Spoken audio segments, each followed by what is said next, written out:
What is going on, people? We are Tottenham TV. Spurs have got back-to-back wins for the first time in I don't know how long. We have won at Villa Park. Incredible result. Tottenham now sit outside the relegation zone at the end of this weekend, which is absolutely phenomenal. Just a few weeks ago, we looked at lost cause. There was no saving us. But all of a sudden, Zerbi has turned this ship around, and Tottenham have gone to Villa Park and taken all 3 points, taking full advantage of West Ham's defeat. I'm here with Harry. Before we get into the instant match reaction, I just want to shout out our sponsors, OK Jersey. They are the sponsors of this stream. Big up to them. They are the home for all your replica shirt needs. They have replica shirts for every single team at the World Cup. All 48 teams, whatever team you are looking a shirt for, they have you covered on okjersey.com. If you use our code WRTTV, you get 8% off all your replica kits that you could ask for. As many as you want, you can get 8% off if you use our code WRTTV. They have any replica shirt you want. All the replica shirts across the Premier League, all the big 5 leagues. They even have custom-made shirts if you email them directly. But if you go to okjersey.com, you use our code WRTTV to get 8% off. Big up and show some love to OK Jersey and get your replica shirts today.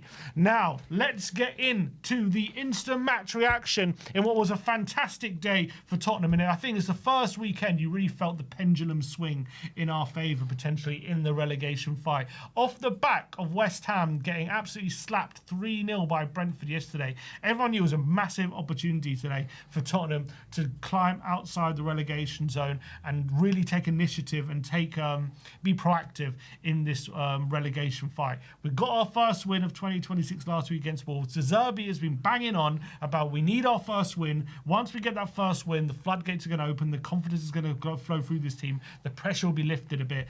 And even though that win last week came at a cost, losing Xavi, losing Solanke, and we got to go to Villa Park, a team sitting in 4th place in the league.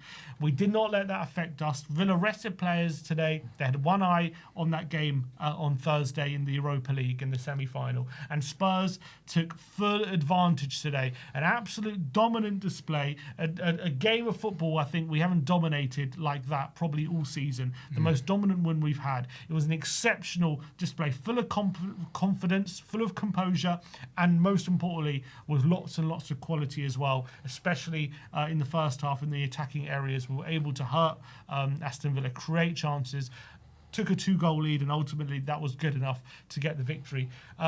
Harry, what are your immediate emotions after that victory? Completely agree with you. By the way, let me just start by saying that. Honestly, really, really proud. And what a huge weekend. We had West Ham and there was worries, could they get anything from that Brentford game? Because Brentford hadn't won in a few games and Brentford done us a massive favour. Then, in our own hands, we took advantage. And to be outside the relegation zone, by the end of the weekend, don't get it wrong, against Wolves last weekend, there was about, 3 or 4 minutes, if that we were outside. But to end the weekend, going into Bank Holiday Monday outside the relegation zone, just huge for confidence. And we deserved it as well. Scotland didn't flatter us. I thought we should have won by more. So honestly, so proud and have been able to say this much this year of the players, of the team, of the manager. The fans have been proud of all year. I think they've been excellent. But generally as a club, so happy sitting here talking to you after a win. It feels good. Back-to-back wins as well. And like I said to you earlier, you just need to work on that home form from now to the end of the year. And just so impressed because don't get it wrong, the result's all that matters, but the performance is so encouraging as well because I believe we play that game now again and we could do the same. It's the energy levels as well from minute 1 to minute 90, non-stop press, non-stop aggression. Every single person on that pitch really impressed me. Even the substitutes as well had players out of position. Bergvall at left wing in the end, Spence at right wing, still super impressive. So proud, honestly, doesn't go far enough of these players. More of that. Yeah, and you can really see what Zerbi is starting to implement with this team, the way that he's got them playing with those quick interchanges with teammates. You can see the players are starting to understand where they need to be standing to receive the ball and where they need to be where they need to play the ball when the ball gets played to them. You can see it's almost becoming at times like second nature, whether the way they're connecting, the way they're playing the ball in behind, the way they're making Villa move around the pitch into areas they don't want to be in, and asking questions they don't want to answer essentially. And Aston Villa, you have to say, Aston Villa were nowhere near their best today. I mean, they made lots of changes. Clearly, they were not, their focus wasn't on today, and it showed that on the pitch. It wasn't so much even the kind of team they selected. It was more how they played. Yeah. They never got out of first gear. They were sluggish. They didn't seem too bothered about the game, to be honest. You had the Villa fans getting very, very frustrated. And you also had a Tottenham side motivated by the fact that we could get out of the relegation zone, and we kind of didn't want to let that opportunity pass us by. Like, we didn't want to come away with today with just a point and still sitting out inside the relegation zone come the end of the game. It was like we smelt an opportunity, we smelt a bit of blood, and there was like the sharks were in the water and they were circling around this Villa team, and we absolutely went for the kill in that first half, and we got that 2-goal lead we deserved. Brilliant goal by Conor Gallagher after 10 minutes. Brilliant shot from him from 25 yards. Daisy cutter. First goal for Tottenham, by the way, and something we just haven't seen from him anywhere near enough in a Tottenham shirt. And really great for him to finally get his first goal, have that little bit of quality. And he ran his socks off the whole game. But that goal, in a weird way, that's how it started the day for him. But it's kind of encapsulated what was a brilliant day for Gallagher, I felt. 100%. And you're absolutely right to say that Villa weren't at it. But I think take nothing away from Tottenham. Zerbi in particular deserves so much credit. In a short period of time, what he's got out these players. And it's just giving 110%. And never this season, I can't think anyway, and I apologise if I'm wrong about this, can I remember going into stoppage time and the likes of Gallagher, any player, chasing down the ball, working so hard. And we saw Porro celebrate when he won the ball back. Paulinho wins it back, then wins a foul, celebrates. I just felt like the team were together, and you're right, 1-2 touch football was superb in this game. I mean, I would say where's this been, but this is where it really matters. It's a crunch point. It's do or die for Tottenham. We showed up, and we're now in the driving seat. And there was one point, a couple of times in the last couple of weeks, I will say, where I thought it's nearly over. I feel like we know what's going to happen. We're going down. I'll be honest about that. But I see today, and I think, do you know what? It just gives me so much confidence. And I would say this is a statement performance. It's a statement win. I think even the likes of Nottingham Forest will be looking at the games they have coming up, because they're tough. Let's be clear about that. And they'll be worried. And they should be as well. And I hope that they are. And I'm really proud of the team. And I can't stress that enough, because I haven't been able to say that a lot this year. I have been very quick to criticise people when necessary. And these players, I think, deserve praise when they do well. And today they've done very well. And passion was there. The energy was there. And again, I repeat, the scoreline didn't flatter us. We were excellent. Brave, took shots outside the box, dominated the majority of the game. Really strong start, and we did keep it going. Not as many clear-cut chances in the second half, but it doesn't matter. Had control of the game. And I think even if Villa had bought on their firepower, I still would have backed us to get the result. We deserved a clean sheet. That's what I will say. Yeah. Shame we didn't get that. I think the game was played on too much, but I'm not going to look into stuff like that. But yeah, honestly, so happy to get that win back to back. And I think a goal makes a big difference. You got that goal against Wolves, and then you get that win. Huge. Carried on to this game. We played with real confidence. I think we saw the Villa team. That gave us confidence, resting players. We saw West Ham's result yesterday. It was key they played first. They lost 3-0. That gave us confidence. All these things mounted into a 5-star performance. We'll go higher than that if it was possible. And the win, which is even more important. Huge. Yeah, it just felt like there's finally a pendulum swinging in our favour. Even last week when we got that win against Wolves, it felt like the pendulum swung against us, even in the event of a win, having those injuries and having West Ham get that last-minute winner. But people underestimate the power of a win and how much a win. No, people can. I'm saying people can underestimate how much a win is in the circumstance we were in to not won in 2026. How much they can change your fortunes and how much confidence can give you, even in circumstances that are going against you, with the injuries that we're getting, with the form that our rivals have been in. But the win that we got is that getting that monkey off your back, just relieving that pressure. Was clearly massive, because they came out flying today, absolutely flying, and really took the game to Aston Villa. Villa didn't know what hit them in that first half. We were so dominant. The way we controlled the game, the way we were just passing it around them, passing in between the lines, Villa just had no answer to what we were asking. Understand, Villa, rested players, and they were not on their game. Their pressing was way off it. They were chasing shadows for all that first half, we're being honest. And I think, but just the way, that if we were played in a different way, if we were playing like we were under Thomas Frank early in the season, doesn't matter what Villa team they would have had out there, we wouldn't have been able to take advantage like we did today. It was the way Zerbi has us playing football, it's the way he's got us set up, the way that we had Villa just running all over the place, the way we controlled the game with the ball. That's what just Villa couldn't handle today. They just couldn't handle it. And if they were pressing us high, then we were just popping it around them. If they were standing off us, then we were just controlling the possession, not giving it away, and just controlling the ball and frustrating them because we were just keeping the ball comfortably. And there was even a spell in the game. We had 82% possession for about 10 minutes, and it ended. There was a move that ended in a chance that we created, but actually ended up in the goal because I think we got the corner from it. And that was all led from a passage of play where Tottenham was just popping the ball around, controlling the game. Even though Villa was standing off us, we were still able to pick them off and play through them. And that was such a breath of fresh air. And it was delight to watch. And it's just something we haven't seen from Tottenham for such a long time. And there were definitely clear signs of just Tottenham getting back to that team we all want them to be. It's a team that wants to play with flair, wants to play with bravery, wants to take the game, daring to do. That's what we want to see, and that's what we did today for much of that first half especially. We were taking that game to Villa, we were brave, and I think we got the rewards for it. Absolutely. It gives you confidence as well, doesn't it, for the rest of the season? And while I'm really proud of the players today, I would also say that Roberto Zerbi deserves so much credit, right? He come into a situation that nobody wanted to walk into, really, at Tottenham as completely... And again, it's not, we're going to stay up necessarily because of this, but it is huge to be in 17th rather than in the relegation zone for confidence. You go home, the players go home knowing, we're 17th. It's in our control again. We can do this. We can win games. We can score games.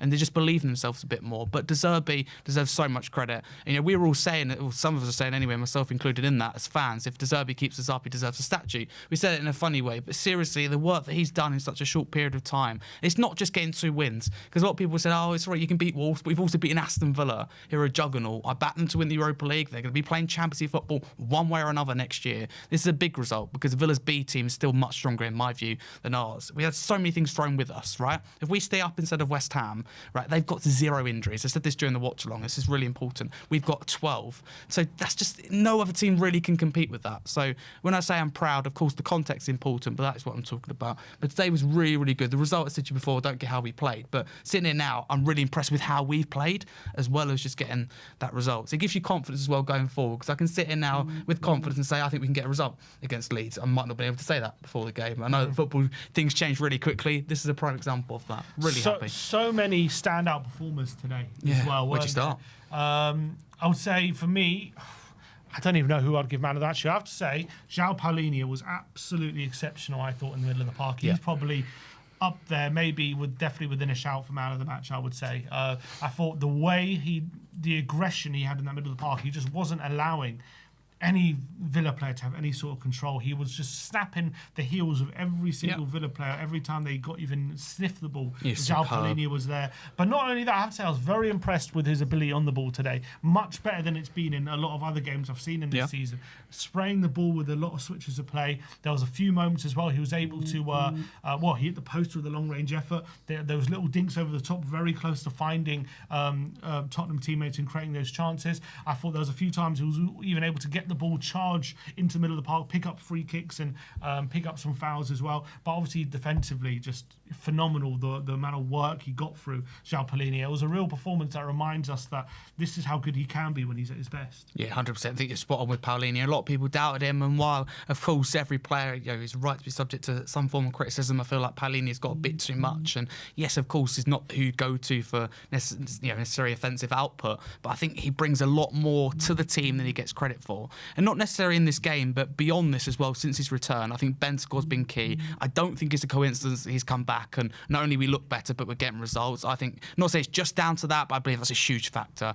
He just installed that calmness and that kind of, I'm back, I'm in control situation in midfield. He's been really good. And if we can get anywhere near Bentancur back to the levels that we saw under Antonio Conte, a risk-taking midfielder, that'd be fantastic. I liked Ange Postecoglou, but I'll just say this. I think he changed his game for the worse. And I'll repeat, I did like Ange, but he turned him into kind of a safe midfielder, and Thomas Frank, again, they just kind of set Bentancur back. Bentancur is at his best, with his risk-taking and the shackles, the handbrake, if you like, taken off. And I'm seeing Bentancur, I'm thinking, you'll get glimpses of you back to your best. And with Bentancur back to his best, the Tottenham midfield thrives. And in any team, if midfield thrives, the team thrives. So I want to give real credit to Bentancur. We can give credit to a lot of players. Gallagher, in this new 10 role, so much better. I was very critical of the signing at the time, but particularly how he started. But, to be fair play, he's been very good. We can look at the midfield. midfield is key. Because your midfield plays well, you protect the defence, you also supply the forward line. Score 2 goals against Aston Villa, having lost Xavi Simons and Solanke this week, is just huge. And just any obstacle that's thrown at us, again, these last couple of games, we've been able to answer them. Super impressed. I've just put a poll in and we'll come back to it. People say man of the match. A lot of people at the moment give it to Conor Gallagher, who, as we mentioned before, brilliant goal. So great to see him getting on the score sheet, and so great to see him playing to the best of his ability. This was a real... It felt like the start of Tottenham's Gallagher Spurs career today, didn't it? The getting that goal and the endeavour he had throughout the whole game, never stopped running. I think we all know his work rate and the amount of effort he puts into games is not questioned. And I think over the last few games we've seen that, and I think it's really working well for him, as you say, in this role a bit further forward, because I think I think maybe positional wise, his positional discipline, that's something he kind of lacks a bit. But when he's in the number 10 and he's just given license to be much better, because he can go and press as well. Press wherever he wants, and he doesn't have to be worried too much about getting caught out of position. Yeah. And then when he can do what he did tonight in the final third, and provide that little bit of quality, that is the Conor Gallagher that we want to see at Tottenham. And like I said to you on the watch along, and you mentioned it as well, to be fair, Gallagher in that 10 for Chelsea under Maurizio Pochettino, of course, our ex-manager, that's where he got the most out of him. He was captain there and really excelled. So for me, Gallagher in that 10, you're right. It's just about being able to have that freedom. And some footballers they excel with that room, and that's where they're at their best. Conor Gallagher is an example of that. 91st minute today, going and pressing Martinez. I mean, just to be in that, when you're winning as well, it's so easy to take your foot off the gas, eye off the ball, if you like, and not to concentrate. And that, for me, I looked at that and thought, you know what? That makes me proud of him, and also proud of what Zerbi's achieved in a short period of time. So little things like that, going up and beyond, fighting to chase the ball down. You just don't really expect to see that, in stoppage time. So fair play to him for that. And again, we spent the big bucks on him, giving him the big wage. Ideally, well, I would say we've changed our wage structure a little bit. Very late to do that, but we have finally done it. Maybe not on the right player, but again, you see what you saw today in the last couple of games. You go, actually, you can justify a little bit more why you spent that money. Again, we should have done so much more in January, but Gallagher is really showing why we paid that money. Fair play to him. And I think it's just that energy, that aggression, that strength. Definitely the midfield where we won that battle today, hands down, was a massive difference. Villa have a strong midfield, even if they rotate, by the way. There's so much depth in that position. I know they're missing Kamara, they're missing Begin, Anana, but they've still got so many players. I mean, Tielemans is fantastic. Talk about versatility in midfield, look no further than Tielemans. Even Bogard, great midfield they even put out today with changes. So to win that midfield battle was always key. We've done that. I think we dominated and beat Villa in every single area of the park, and that's really impressive. They're a top team, even if they make changes. They're second team because they're playing more than one competition. They still are at this point.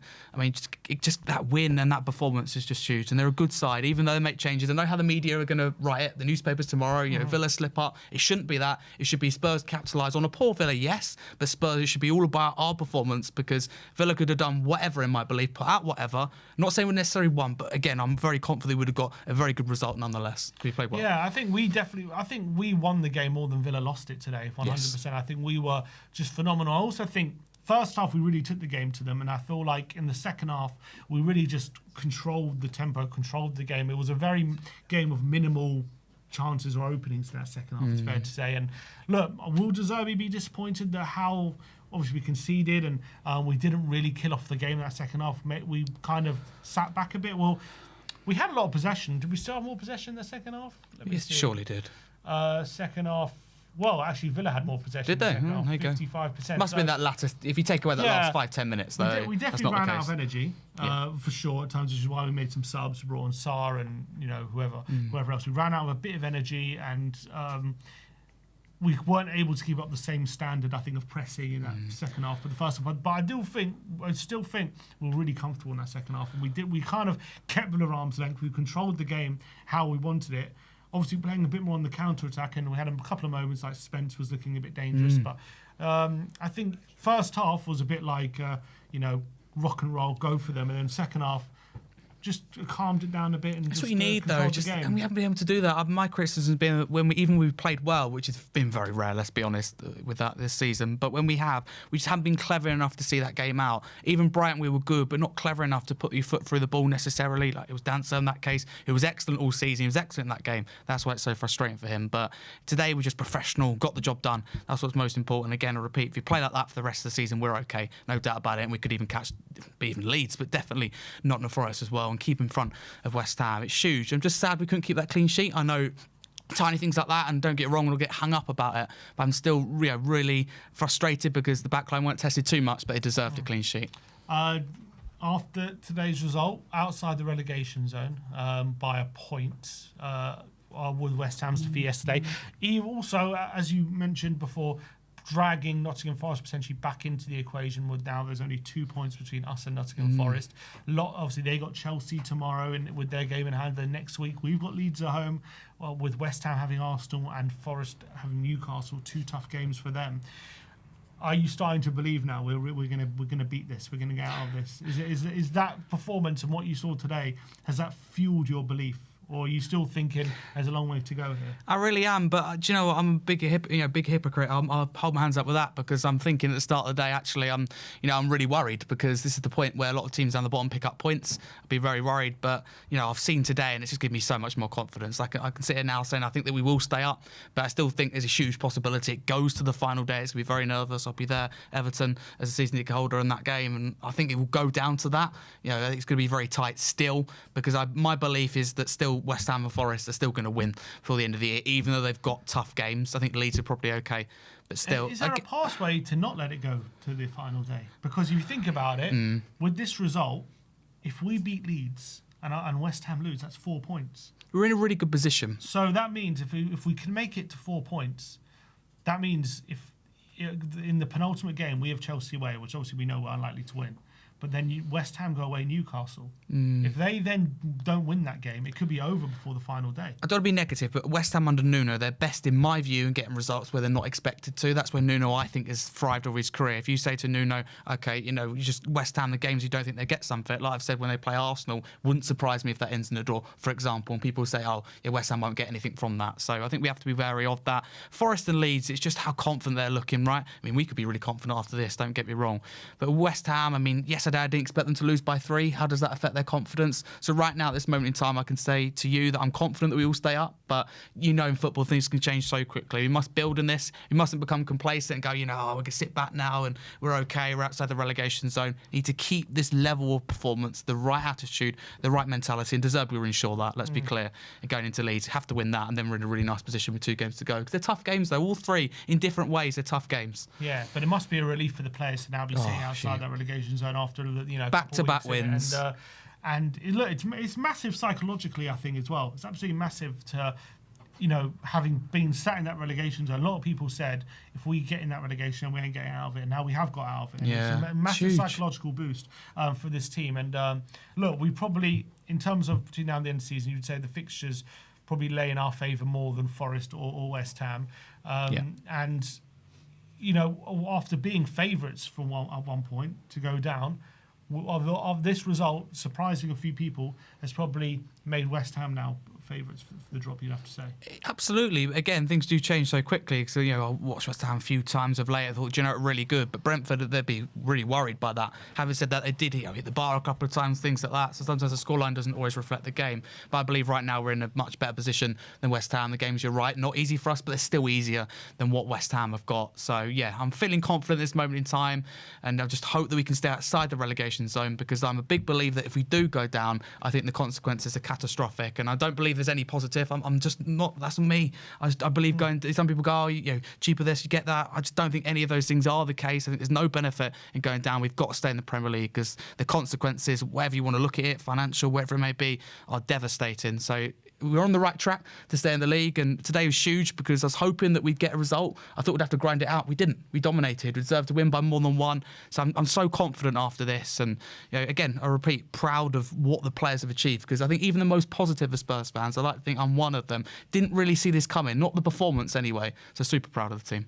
Yeah, and if we keep playing like that, you know, if we keep showing up, showing that same We'll be okay. mentality, we'll be fine. Absolutely. We're going to take some stopping. Must keep that level, though. It's key. And that's the most crucial thing. De Zerbi, you have changed our world. Thank you. You have changed our lives. And he said after the Brighton game, we can win 5 out of 5. Well, it's 2 for 2 at the moment. 2 for 2. Let's keep going. Let's see what we can do between now and the end of the season. And all of a sudden, if we do stay up and we do stay up playing this kind of football, the excitement goes next season will grow. Yeah. And all of a sudden we'll think of what's possible rather than being fearful of what could happen. He's the man to back, I would say, De Zerbi. And I know we probably say this about a lot of managers. I'd probably said it, to be honest with you, myself. But we must get it right. And they showed, Lange and Vinay looked semi-happy the first time in their life. But, I mean, I look at them and I go, I don't want to turn this into a negative, but they deserve no enjoyment out of this. They, for me, took a gamble with the future of this football club in January. And though they deserve to pay the consequences of it, these fans in particular do not deserve to go down, but they should hang their heads in shame. They shouldn't be enjoying this. They should be thinking, why did we take that risk in January? Why did we sit there and saw like a building falling and fail to intervene to stop it from falling? So I don't want them to get any enjoyment out of this. All I'm thinking about right now is these fans, this team, these players, this manager, all of them in different ways make me proud. But in terms of Lange and Vinay, I mean, they absolutely, I mean, if we go down, that no accountability will be taken, but they need to get their finger out their backside in the summer. Ideally, they both go, particularly Johan Lange, but that's not going to happen. Yeah, absolutely.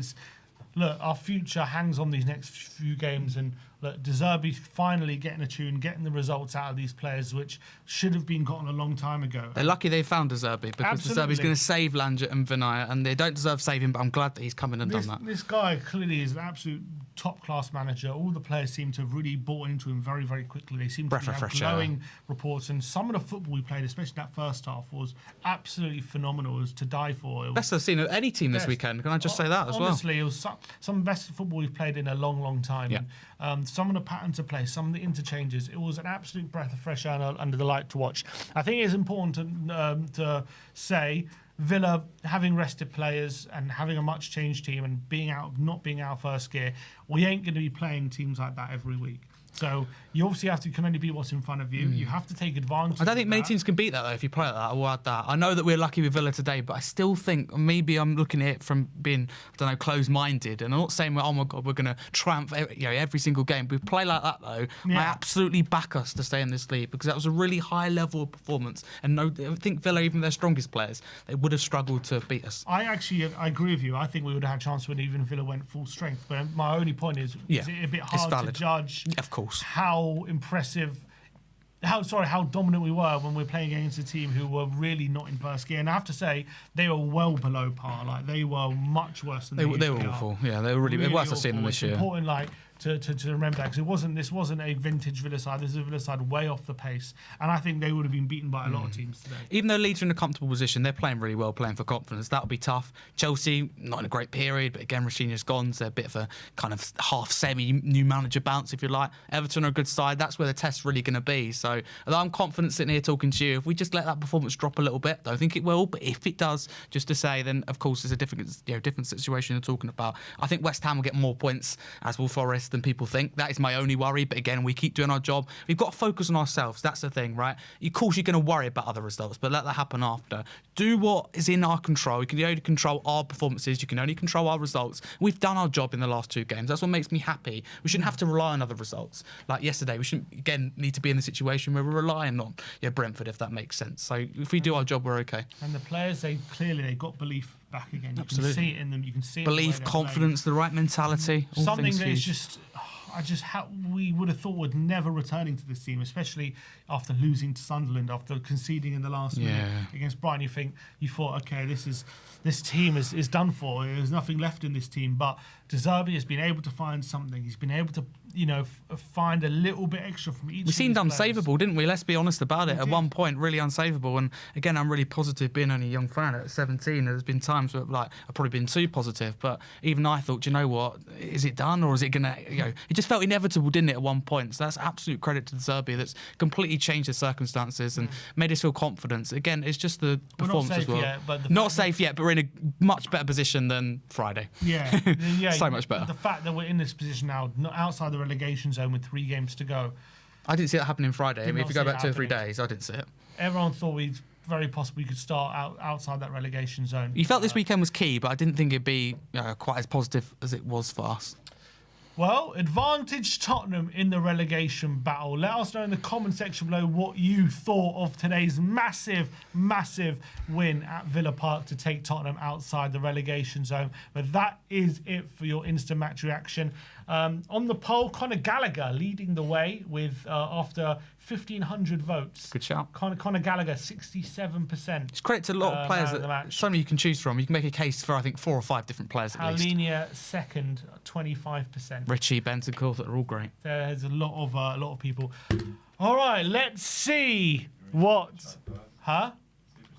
Oh yeah, let's read some super chats before we get some guests on. Before it's your chance to have your share. If you want to, or have your say, sorry. If you do want to come on, link is in the chat at the moment. If you do want to come on and have your say on today's game, super chats. One sec. Yeah, got it. Well, we got first we got Kick 6 FC says Harry rocks up to We Are Tottenham TV debut and we secure a massive 3 points. Mr. Sim, pay the money. Pay how much are you asking for, Harry? Anything at this point. If it means we play like this and win like this. How much for a retainer on your services? I'll consider it. Once he writes me down an offer, I'll see what I can do. Josh Smith says, big up, lads. This is a massive win. Let's do this. It is massive. I think today's the day all the fan base is starting to believe we're going to be safe, which is, all those people wanting us to go down the football world, they're going to be crying and nowhere to be seen. We'll be speaking to one of them soon, don't you worry. Callie says, seeing the fan base so happy is so special. Yep. Love you, Tottenham. Spot on. Scorpion Fan for Life says, just wanted to shout out for Rodrigo, changed our midfield. Absolutely right. What a difference our midfield has looked when Bentacle's there. Such a difference. Easy Mode King says 7 points from 9 is huge in a relegation fight. You're right. For the last 3 games, 7 points. Sounds so much better, doesn't it? Yeah, when you put it like that, absolutely. It's massive. It's massive in the considering we could barely get a point before that. And Wibber says, can we have Harry on more watch-alongs, please? He's so passionate, extremely knowledgeable, and gets his point across well. Gives some of the regular commentators on Sky or BT a run for their money. Thank you very much. It's very kind. We're going to have you back, Harry, I think. I'd love to. We'll Thank you. Be in discussion. All right, so let's get someone who I'm sure is very happy about the Peppa Pig collaboration first and foremost. Let's get Brian Daigle in the house. A smiling Brian. Good afternoon, or good evening, and everyone in the chat. One sec, Brian, you're cracking up quite a lot. Is it cracking up on your end, Sammy? Yeah. You might have to rejoin. Maybe try. One sec. Speak again.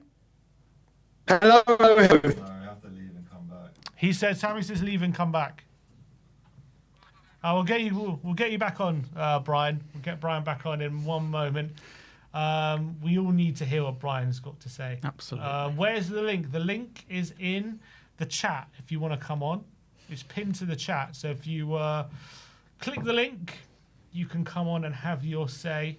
You'll be put into a queue. We'll try to get to everyone. Yep.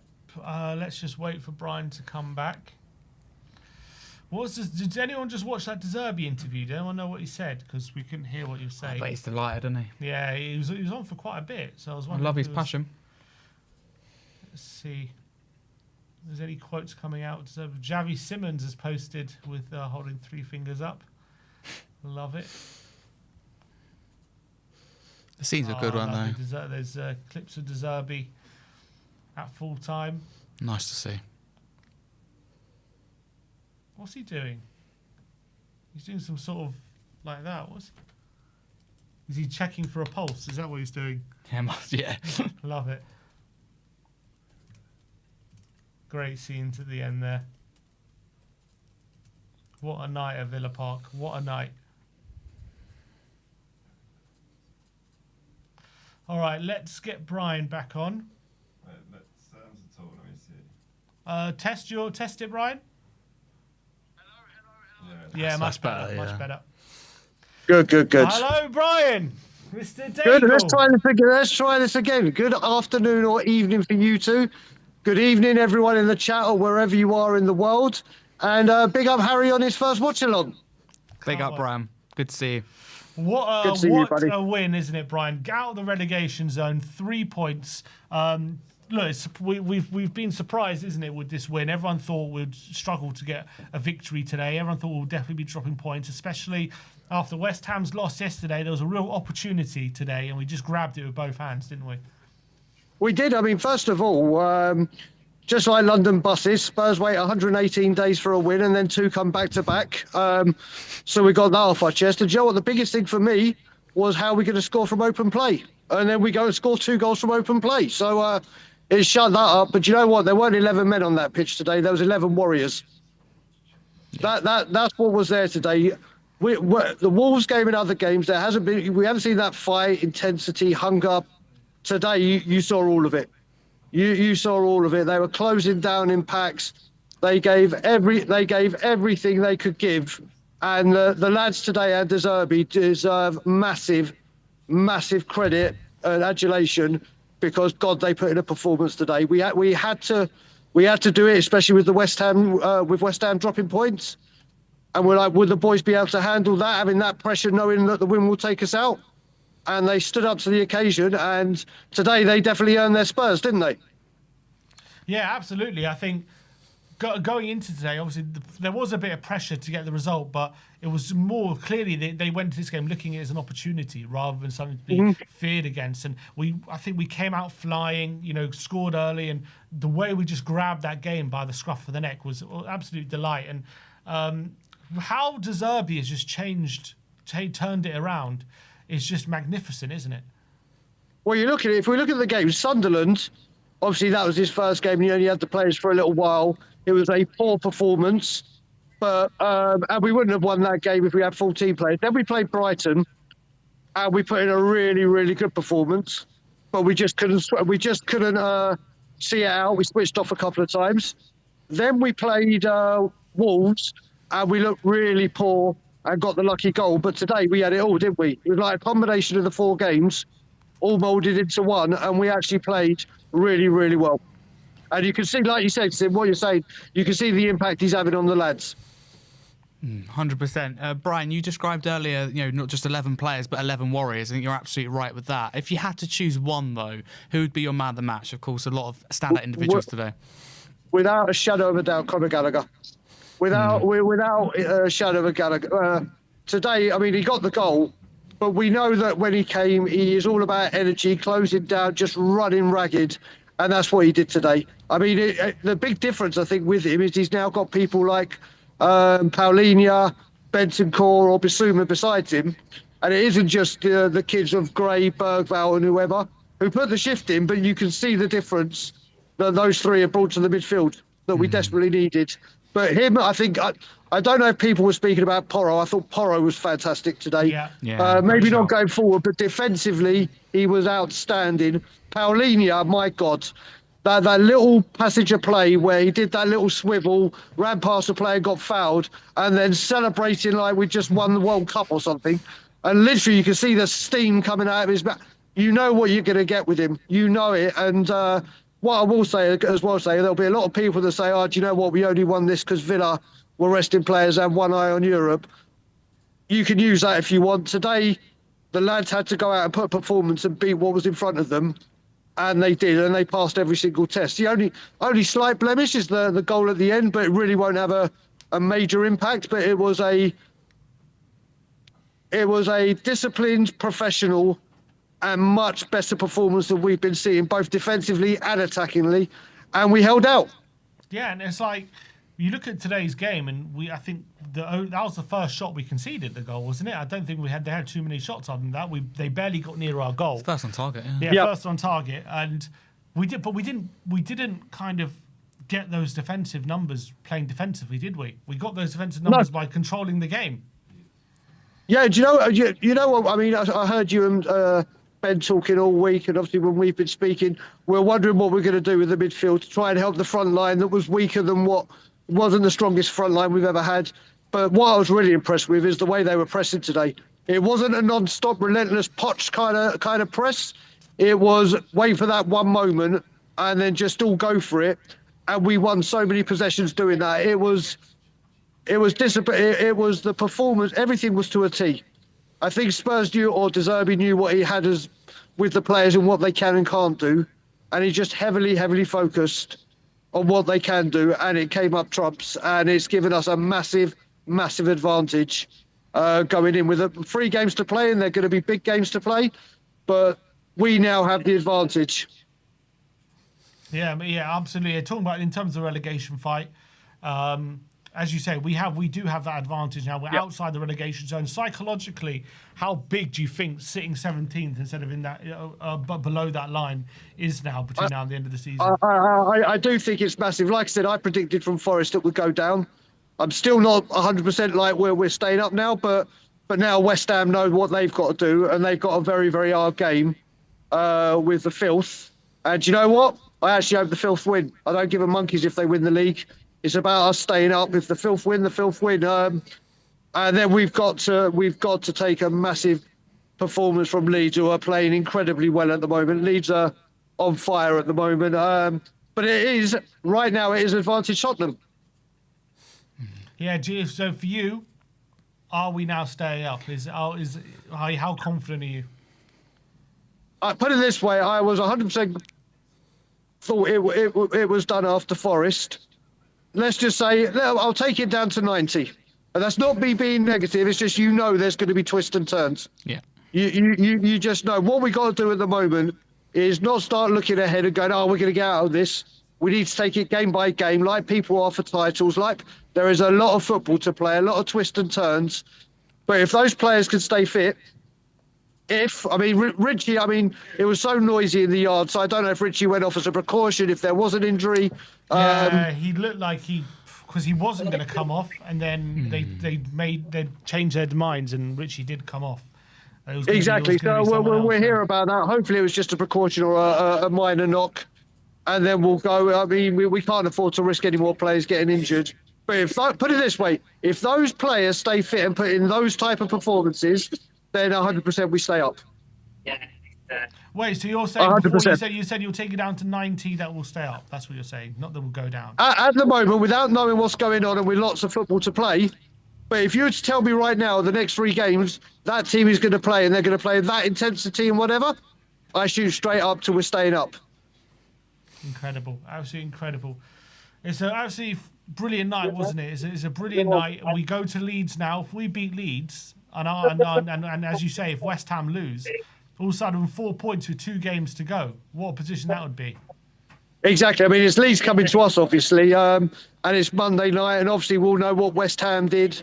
If West Ham drop points and we can get points, then it's what will be left. Who we got left? It's Everton last game, and Chelsea. Chelsea, yeah. Chelsea, yeah. So if we can get that and then not have that worry with the Chelsea game, that would be incredible. But like I said, there's a lot of football to play for. But right now, we can only take this game by game. And like you guys were saying before, 7 points out of the last 9 sounds a lot better than what it has been recently. Absolutely. Zerbi said after the Brighton game, we're good enough to win all 5 games. Well, it's 2 for 2 now. Are we going to do it? Like I said, we'll see. I pray to God we do. Like I said, he's probably coming on it in the queue already. Good old Stellegation, my brother. He knows that I am the exact opposite of that Stellegation debacle. And if we carry on doing what we do, we'll get out of it. But a lot of football to play, and I'll take it game by game as the players should. But tonight it's all about celebrating a brilliant performance, being outside the bottom 3, and then going from there. Oh, wait, you've got an intruder. There you go. Hello. You've got an intruder. All right, Brian. Big up to you, my man. Big up to you. Appreciate you calling in, as always. Good Always to a pleasure. speak to Everyone you. in the chat, have a great night. Harry and Sim, much love to you. Sammy, much love to you. Edie out. But come on, you Spurs. Out the Spurs. Come on. A happy Brian Daigle just leaving the chat. Let's. Is he gone? Was he back? I think he's going to join soon. All right, we'll get him on a bit later. Let's keep moving. There's some quotes coming on from Roberto De Zerbi. some quote speaking to TNT said, when Gallagher plays well, we play with 12 players. He's an amazing player. Great point. Moani and Tell played an amazing game. The two centre-backs with and without the ball, I am so pleased. So he says, when Gallagher plays well, it's like playing with 12 players. I think that's fair to say, honestly. And I And he think, runs. yeah, 100%. This is how hard he works. I think you could say that about a few players today, to be fair, and in the last couple. But with Gallagher in particular, it's just how hard he works. And do you know what? To be fair, sometimes with Gallagher, it felt like you're playing with 10 at the start. So to go from 10 to 12 is real credit to him, and also to Zerbi in particular for what he's got out of Gallagher and what he's got out of the team, and finding a role for him in that number 10 role. I mean, who would have thought it, right? We saw it with Gallagher. He's, good creative play. We saw it at Chelsea. It frustrated me when we saw him. He once in the 6, but mainly in the 8. And I'm thinking, come on, he's better going forward than defensively. Unleash him. He's been unleashed, and Zerbi's gone up and beyond in getting it out of him. That's a very, very fair comment, and I agree with it. Some quotes coming from Unai Emery in his press conference. He says, we were facing Tottenham. Tottenham, with the circumstances, they played a fantastic game. They competed fantastically. He says, Tottenham, they performed better than us. They competed better than us. They are Tottenham, even if they are down the bottom. And then he also said, today we deserved to lose. Tottenham deserved to win. Tottenham. I don't know why he just ended it with Tottenham. He's great, Unai. It makes me laugh every time. Absolutely great quotes. Let's get Chris on. Let's see what Chris has got to say. Welcome to the show, Chris. How are you doing? Come on, boys. Come on. Buzzing. Out of the Absolutely relegation buzzing. zone. How are you feeling? I feel amazing. Honestly, best performance in ages. Yeah, do you think Am I lagging? you are lagging a tiny bit? Michael, gone. Sorry. No, it's all right. So after today's performance, was that a performance that, for you, you took that away from? Okay, we're going to be fine in this relegation fight after that. Yeah, I guess so. Especially that first half when the players were all fit and up for it. Gallagher, amazing. Paulinho today, absolutely breathtaking, man. He was everywhere. The 2 goals he scored as well, amazing. Just came at the perfect time as well. And big shout out to Randall Colomwani today. We all, us fan base, all got onto him. But our right wing today, he performed exceptionally. If he could just get his end product up a little bit, we have a player in there, man. But it's all about consistency. Next week, we could lose and then we'll be saying, oh, he's crap, he's this, he's that, whatever. But as long as we stay consistent and West Ham lose to Arsenal and we can get a point or 3 points against Leeds, I think we stay up. Chris, sorry to interrupt. A big up to you firstly. How much confidence does today give you for the remainder of the season? Now, of course, being outside the relegation zone, how important is it? Is it more than just the 3 points? I think I'm very confident. Last week I came on here, but would be true to Brighton at home. I said we were down, so I didn't see a performance like this in us. But now that I've seen it, yes, I'm so much more confident now. So much more. Yeah, we missed. Yeah, go on. We've missed that, man. We just missed that. We haven't seen that for 8 months. Like, where's that been? But yeah, I'm happy. Well, now we've got Zerbi at the helm. Maybe we can expect a few of these performances more often. Yeah, 100%. I hope so. We need to. Yeah, talk to me about Zerbi. What your the job he's done so far at Tottenham. I think he started off shaky. Obviously, lost to Sunderland, didn't play well at that game at all. Then we drew to Brighton at home, where we should have won really. Then last week's performance away at Wolves wasn't great really either, but we got the win. That's all that mattered. And then today, the performance was good, and we got the win. So I think he's a good coach. Clearly he's a good coach. Like he's getting a lot out of these players that 2 managers couldn't really get out of these players. So he's proven that he's a class manager, proven that he's worth the money we've spent to bring him in. But it's now about consistency, because we can't see these levels drop next week. Like we can't have another game like that Sunderland game or another game, even like last week against Wolves. We got away with that. So hopefully he can keep the squad fit and raring to go. And yeah, I don't see why we can't get behind him. As long as we back him in the summer as well, and if we stay up, obviously, then we could have a bright future with the Zerbi, as long as Fanai and Lang both get out.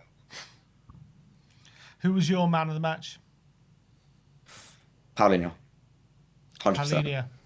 I thought he was everywhere today. The as the whole game, everywhere. Couldn't believe it. I'm surprised seeing that today. I'm surprised it hasn't started more often. All right, and for you is what's are we staying up now? Is that it, like percentage wise where you at? We should do, but I wouldn't put it past us to lose at home to Leeds I see. She's still a because bit worried about next week. because our home form compared to our away form, even on Thomas Frank for a period of time, our away form was much better than what our home form was. So I don't know. I can't tell you. We haven't won at home yet this year in the Prem, so I can't tell you. I don't know. But We still need to get that if we can marking beat off our Leeds, back. if we can beat Leeds at home next week, then I'll say to you, 100% we're staying up, unless West Ham do a miracle and beat Arsenal at home. But yeah, I'm very happy with today's performance. Udogie makes a big difference, by the way, over Spencer left back. Yeah, 100%. Talk to me Yeah. about that. Well, why do you think he makes such a difference? Because he's actually a left-footed left back.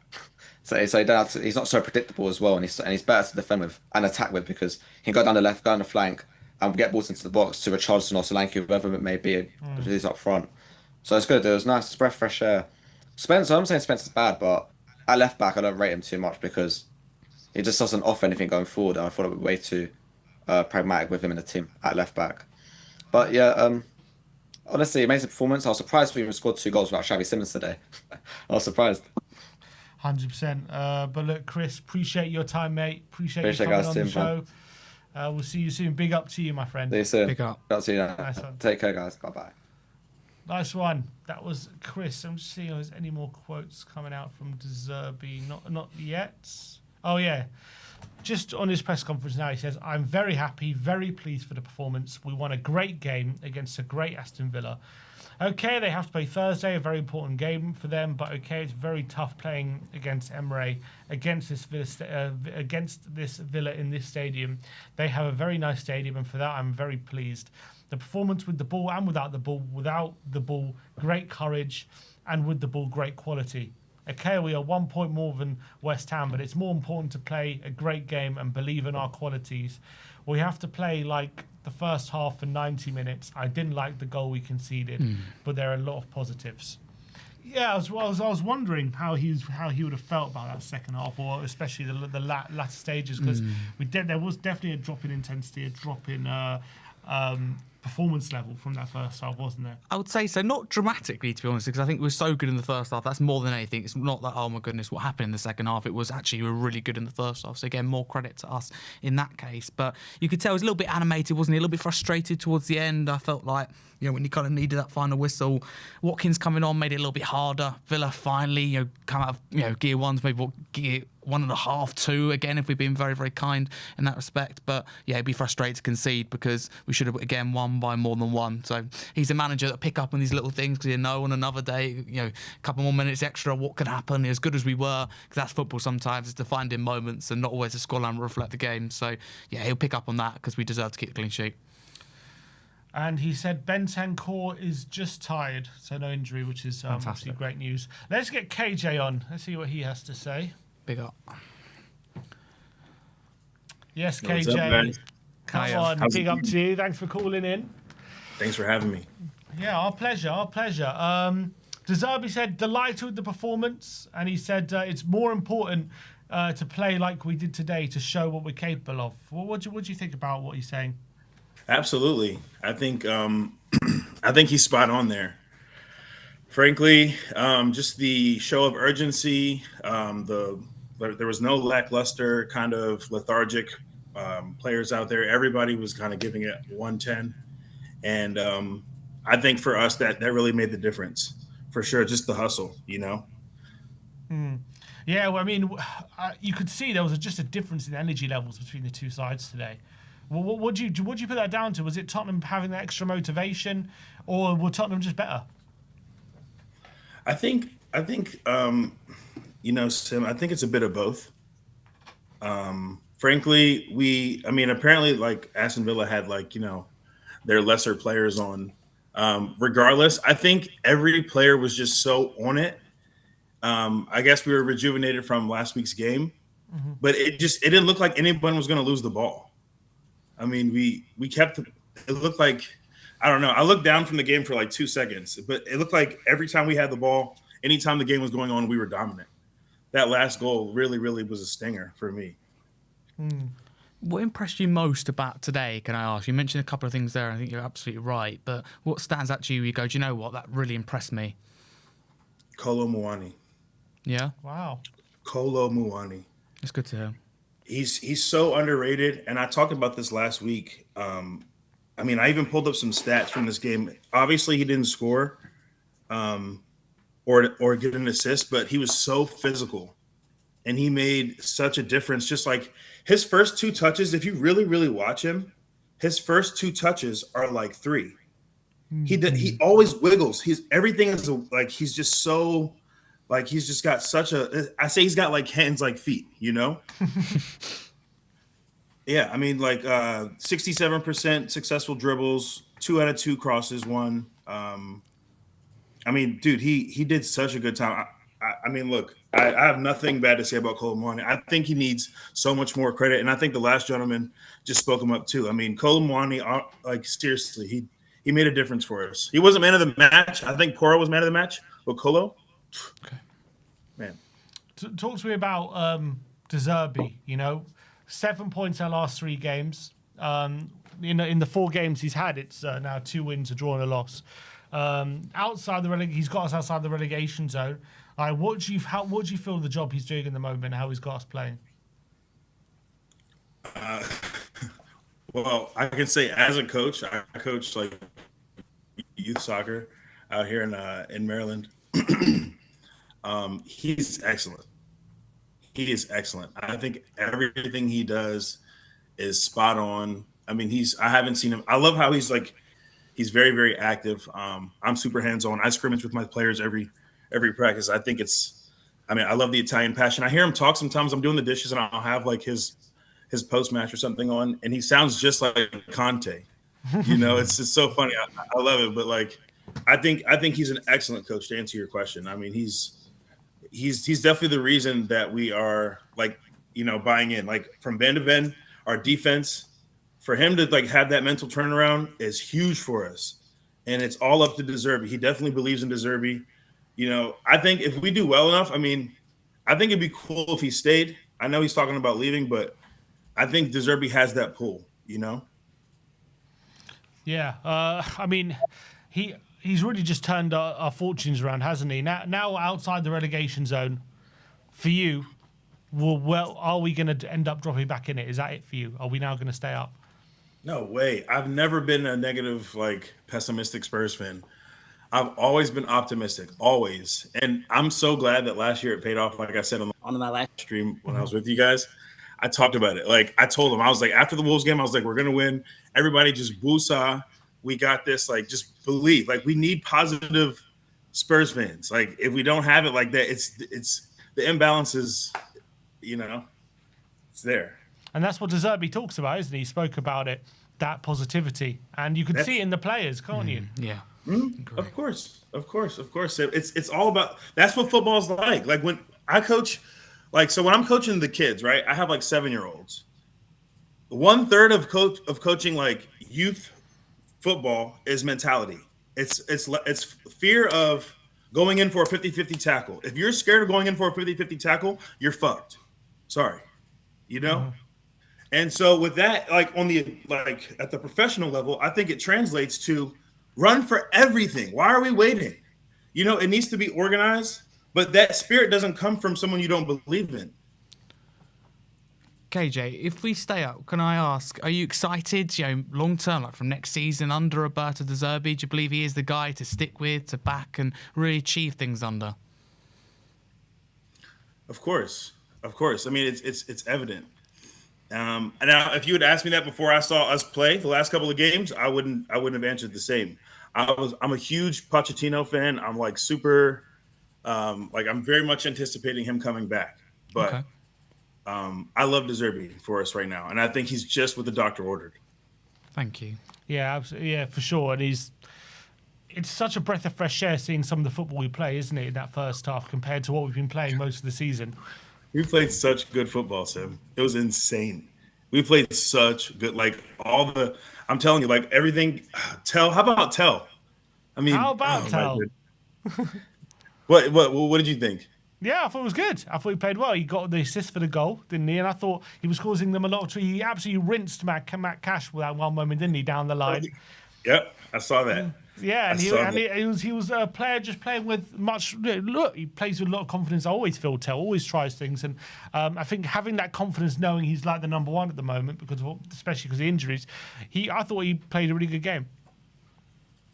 Spot on. He's got such good muscle retention, I think, or his fibers are just. He's such a. You just watch him. His fast twitch muscles are there, and if he's given time, he's gonna start cooking people. He's very. You can just tell he's very bouncy. He's just got a lot of. He's got good rhythm, man. I'm excited for Tell. Next season, he's gonna really be huge for us. All right. So KJ, for you, next week against Leeds, if we win that game, is that it? Are we up? We're safe. We're safe. We're safe. All right, KJ, big up to you, my man. Appreciate you you calling in. Thanks, nice to see you. And Come we'll on, see you Spurs. soon. Big up the Spurs. Big up, KJ. Beat Leeds and we're safe. I love it. Let's see if a certain someone agrees with that. Let's get Stelios on the show. Stel, my man. Stellegation has never looked worse. How are we doing? Believe.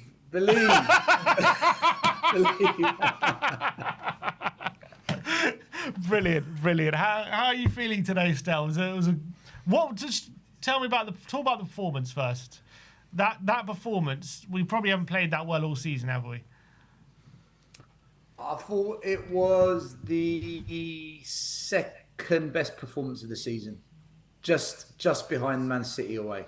I thought Man City away, we were just complete. We were fantastic.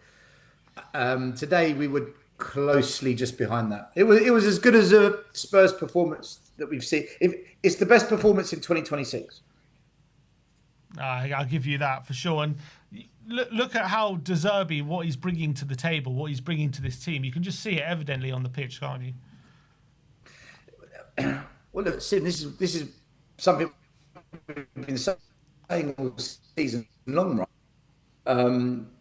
I've never been someone that I wanted think to you've do broken it. up, Stel. 1 sec. I think are you back? Sorry, am I back? Am I back? Yeah, you're back. Okay, sorry. I've got poor internet issues, unfortunately. Yeah, I never wanted Ange sacked because I thought breaking up a positive camp, you never do that. Once you've got positive energy in your squad, never ever attack it unless you're going to bring in a different level of positivity. For example, Jurgen Klopp or a Pep Guardiola, which we were never going to. Frank, for me, was a negative energy with his, we're going to lose 10 games, we're going to draw 15, we're going to win. And it's always talking about how great Arsenal were, and his tactics as well didn't suit a team that had been trained to be on the front foot, being more attacking. And I never got on board with the whole Frank thing. And, myself and many others got a lot of criticism for calling out Frank. And then we brought in Tudor, who, let's be honest, was an absolute shambles, an absolute tragedy of a football manager. I mean, what on earth? The day we signed Zerbi, I came on your show and I said, I like him. He's my kind of coach. This is someone that I can get behind. I've never once questioned Zerbi in terms of him being the wrong fit or not being good enough. The only thing I've ever criticised Zerbi, the only thing, and I think I've kind of been proven right on this, is not starting Paulinho. I constantly said I don't understand why he's doing that. Today we started him. Look how much better the midfield looks. Look how much more of control in the game we have when Paulinho's on the pitch. Given Aston Villa rested a few players and they've got an injury to Onana, but we've got injuries galore, right? We've got injuries, so that's not an excuse for Aston Villa because we've got more injuries than them. But Paulinho starting gives a completely different dynamic to this football team. And you saw it today. He was a warrior, absolute machine in midfield. So I like Zerbi. I liked him from day one. I think he's a really good coach, a really, really good football coach. But in terms of the game today, there was a different energy about it, wasn't there? Like Villa just either couldn't cope, or was it because they rested players? but they just weren't able to live with what Tottenham were bringing to the table today, which for us to do that to a team, any team at the moment, it seems to be a bit of an achievement given how we've played for a lot of the season. So, like, when you look at us play today the way we did, like, what do you put that down to? Is it just them getting up to speed with Zerbi, his way of playing? Is it Villa changing loads of players and dropping off a lot? Where'd you land on that? It's both. Villa dropping players definitely had an impact on them. Anana picking up that injury against Nottingham Forest definitely hurts their midfield. We can't pretend that Villa weren't at full strength, but you've got to take advantage of a team when they've got players on the bench or they've got injuries, and we did. We played with a lot of intensity. We played with a lot of aggression in our tackling. You know, there was a lot of fight in every tackle that we put in on that pitch. There was no backing down. And when we went forward, you can see that the passing of the team is better. And I've been saying this all season long. When people come on this show and they say, all the players are shit, everyone's crap, every single player, get them all out. I agree, the forward line is not good enough. The front three are not good enough. But if you stop coaching possession-based football, if you stop coaching that front-footed attacking play, the passage of play stagnates. Players, their passing consistency in terms of accuracy, forward passing, pass completion, all these metrics drop. And we saw under Thomas Frank, every single player's passing metric dropped. Why? Because they weren't being coached a possession-based game. Zerbi is a possession-based coach.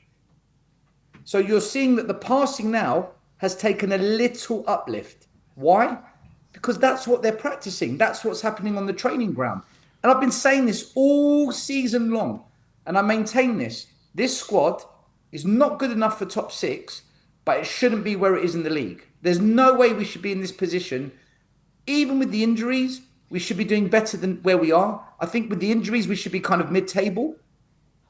But if you don't coach that style of football, and you coach a very pragmatic, negative style, you better be bloody good at it, because if not, you're just going to stifle any creativity in the squad. And that's what we've seen. Whereas Zerbi's come in, he's coaching a more possession-based game. He's got the players being confident more on the ball when passing it. And you're seeing that Spurs are now showing a little bit more about them in games where it's not just, oh, we were lucky to get a point, we were lucky to win. No, we deserved it. We deserved it because we were the better team. We played better as well. And that is all down to the coach. That's what a coach is supposed to do at a football club. So all these Frank lovers and all these people that just say, oh, the squad shit, it's a nonsense, man. The squad's not good enough for what we want, but it's not this bad. And that was down to the coaching. Who stood out to you today, if I may ask? Paulinho, and I thought I was going to say, was it Danzo or Bentancur? I'd give it slightly to Danzo. I thought Danzo made a lot of important interceptions and interventions today. But for me, Paulinho is the difference. When Paulinho's in that midfield, we're a different team. He's an experienced head. He's a proper man of a football player. He's played for Bayern Munich. Why can I see Ben's face? Was he on the coach? Oh my God! I can see Ben with a massive cheesy smile on his face. He can't wait to come on. That's the first time Ben's been to a game that we've won in about 4 months. Look at him, he's so happy. I think Paulinho was the key for me today, guys. And I've been saying it for 2-3 weeks. I want to see Paulinho start. I don't understand why he doesn't start. Do you know what? I actually felt we were better today when we were more central in terms of taking our shots and attacking. I thought once we reverted to going back wide, I don't think we were as good down the flanks. It's almost like we've got players that can beat a man. We've got players that have got pace, but there's very little end product with them. Whereas in the middle, I felt there was a bit more to us with the midfielders. Ben's downing a pint of Guinness. No, he's not the coach. We'll go. We'll get Ben on in a minute, but talk to me. Delegation's not over yet, Ben. Yeah, let's talk about delegation. Talk to me honestly about delegation. Where are you on? Do you know? First of all, where are you on how likely it is we are going to be relegated now after what you saw today, and where are you on delegation after that? The actual wanting to be relegated. Oh yeah, I haven't changed delegation. I want Enoch destroyed. I want them ruined. I want them wrecked. I don't want them to get away with it.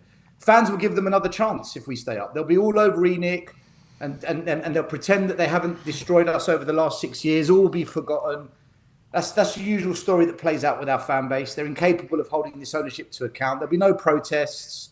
There'll be no boycotting. That'll all be forgotten, and that's the disaster that has grabbed a stranglehold of this football club. In terms of going down, if we beat Leeds, we will stay up. In my opinion, we will stay up because I don't think West Ham will beat Arsenal. I think they might get a draw, or Arsenal are just going to destroy them, one of the two. But let's say West Ham get a draw, that puts West Ham and Tottenham on equal points. If we beat Leeds, we're not only a win ahead of them, our goal difference is so superior, we would have to lose the final two and West Ham would have to win the last two. That's not going to happen. So for me, the position we're in now, on the assumption that West Ham don't beat Arsenal, and I'll be shocked if they do, if we beat Leeds, then we will stay up. I don't see a world where Tottenham get relegated if we beat Leeds. If we draw to Leeds, then I think there's problems because I don't think we're going to beat Chelsea. I think whatever happens, we're going to lose at Stamford Bridge because we're just cursed there. There's some kind of horrible jinx on Tottenham Hotspur. Everything goes wrong when we play them. It's whether West Ham can beat Newcastle United. If they do, and they go above us into the last game, then I think we're relegated because they will beat Leeds even if we beat Everton. So we need to go into the last game ahead of West Ham. If we go into the last game ahead of West Ham are going to go down, Tottenham will stay up. At home, last game, the fans will get Tottenham over the line. But if we're behind West Ham with one game to go, I think we're fucked. But I don't think that's going to happen now. I think we are going to beat Leeds, guys. I think we're going to beat Leeds. You think Zerbi's fully turned it around? He's got the positive psychological mindset into the squad. He's got into their heads in a way where they believe in him. I think they enjoy the football more. I think they feel almost as if someone's come in the room, given it a bit of a clean, sprayed some nice air freshener, put a little bit of potpourri in the corner, and they feel, it smells nice. And I think that's what's happened. De Zerbi's come in and he's given them that fresh environment that they feel a little bit more relaxed in, but they're enjoying the space as well. And that's psychology is the biggest factor in sports. You do any coaching badge, they always say to you, psychology is the most important factor.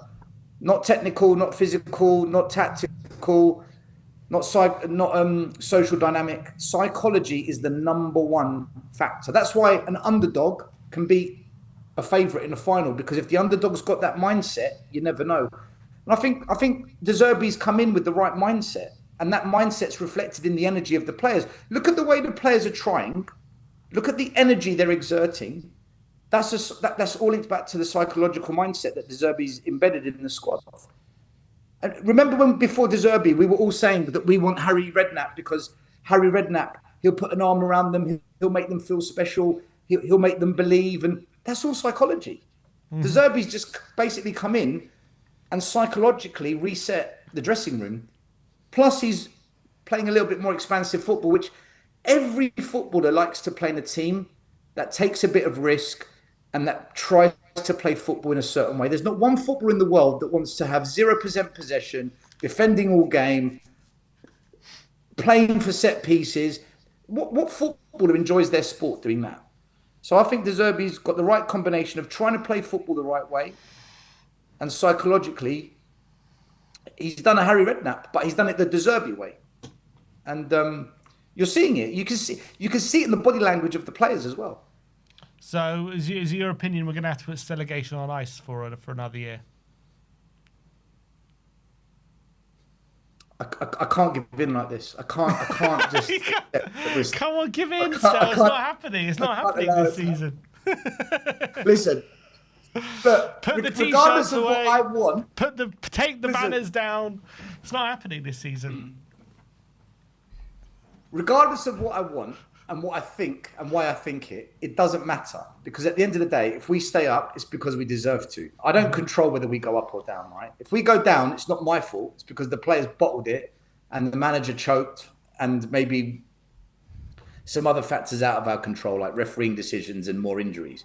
If we stay up, it's because we deserve to stay up. If we go down, it's because we deserve to go down. It's got nothing to do with me if we stay up or go down. So it doesn't really matter what I think, Big Sim, right? Big Sim. It doesn't really matter what I think. It's down to what this team does. And I think right now, if hiring Zerbi is the best chance Tottenham are going to ever have to stay up, as opposed to having maybe taken a punt on a Sean Dyche, that kind of thing. Agreed. Why we never brought him in after Frank, it beggars belief. It absolutely beggars belief why they didn't bring him in.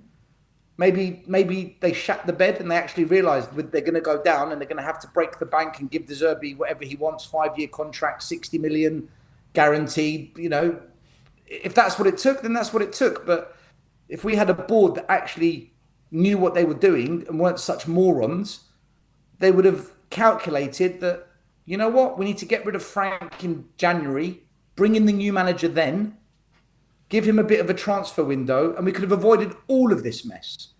But instead, they kept Frank on and on and on, waited until it was too late. Then they brought in Tudor, which was the biggest punt ever, which backfired. And then they got the guy they should have got. So, I don't know, man. I don't know. I think if we... Go on, sorry. How much do you put the turnaround down to the Peppa Pig collaboration?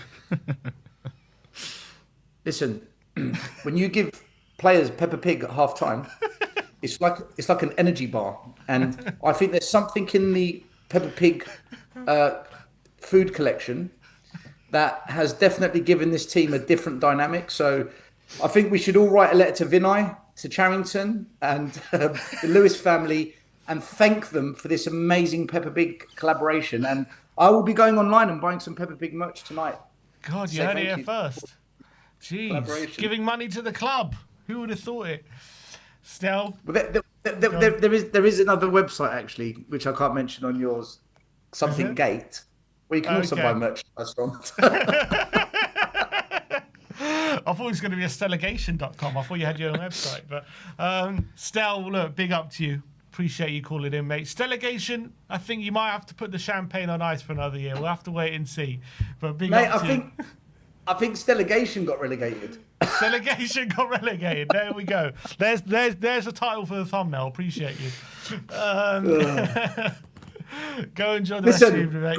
Great performance from Tottenham, fully deserved. And if we beat Leeds, Tottenham will stay in the Premier League, in my opinion. There you go. Beat Leeds and we survive. Big up, Stel. Come on. Peace. Appreciate you, Stel. Stellagation has been relegated. It's gone. Is it gone? Let's see what Ben has to say. Does Ben still believe in Stellagation? Did he ever believe? Like, where? Where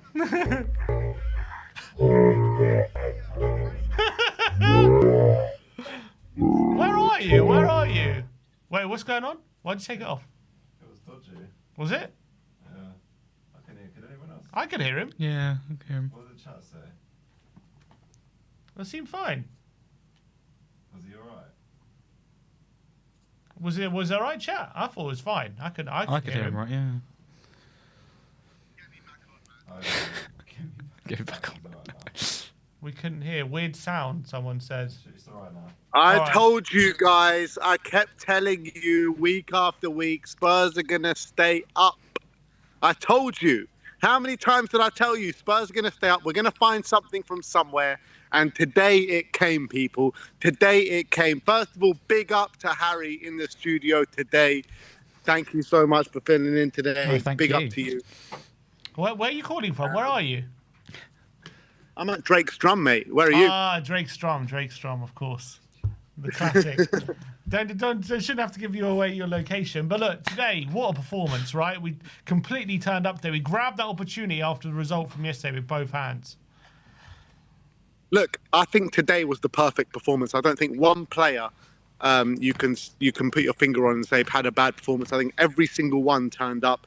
Even Kolo Muani, you know, I've been going on for weeks about Muani, and I think even he turned up today. Yeah, it was up and down from him, but the work rate and the effort and the desire from each and every one of them, I thought was fantastic today. The midfield, I thought, won it for us today. Bentancur, Paulinia, and Conor Gallagher, I thought all were absolutely fantastic. Conor Gallagher getting his first goal for the club as well.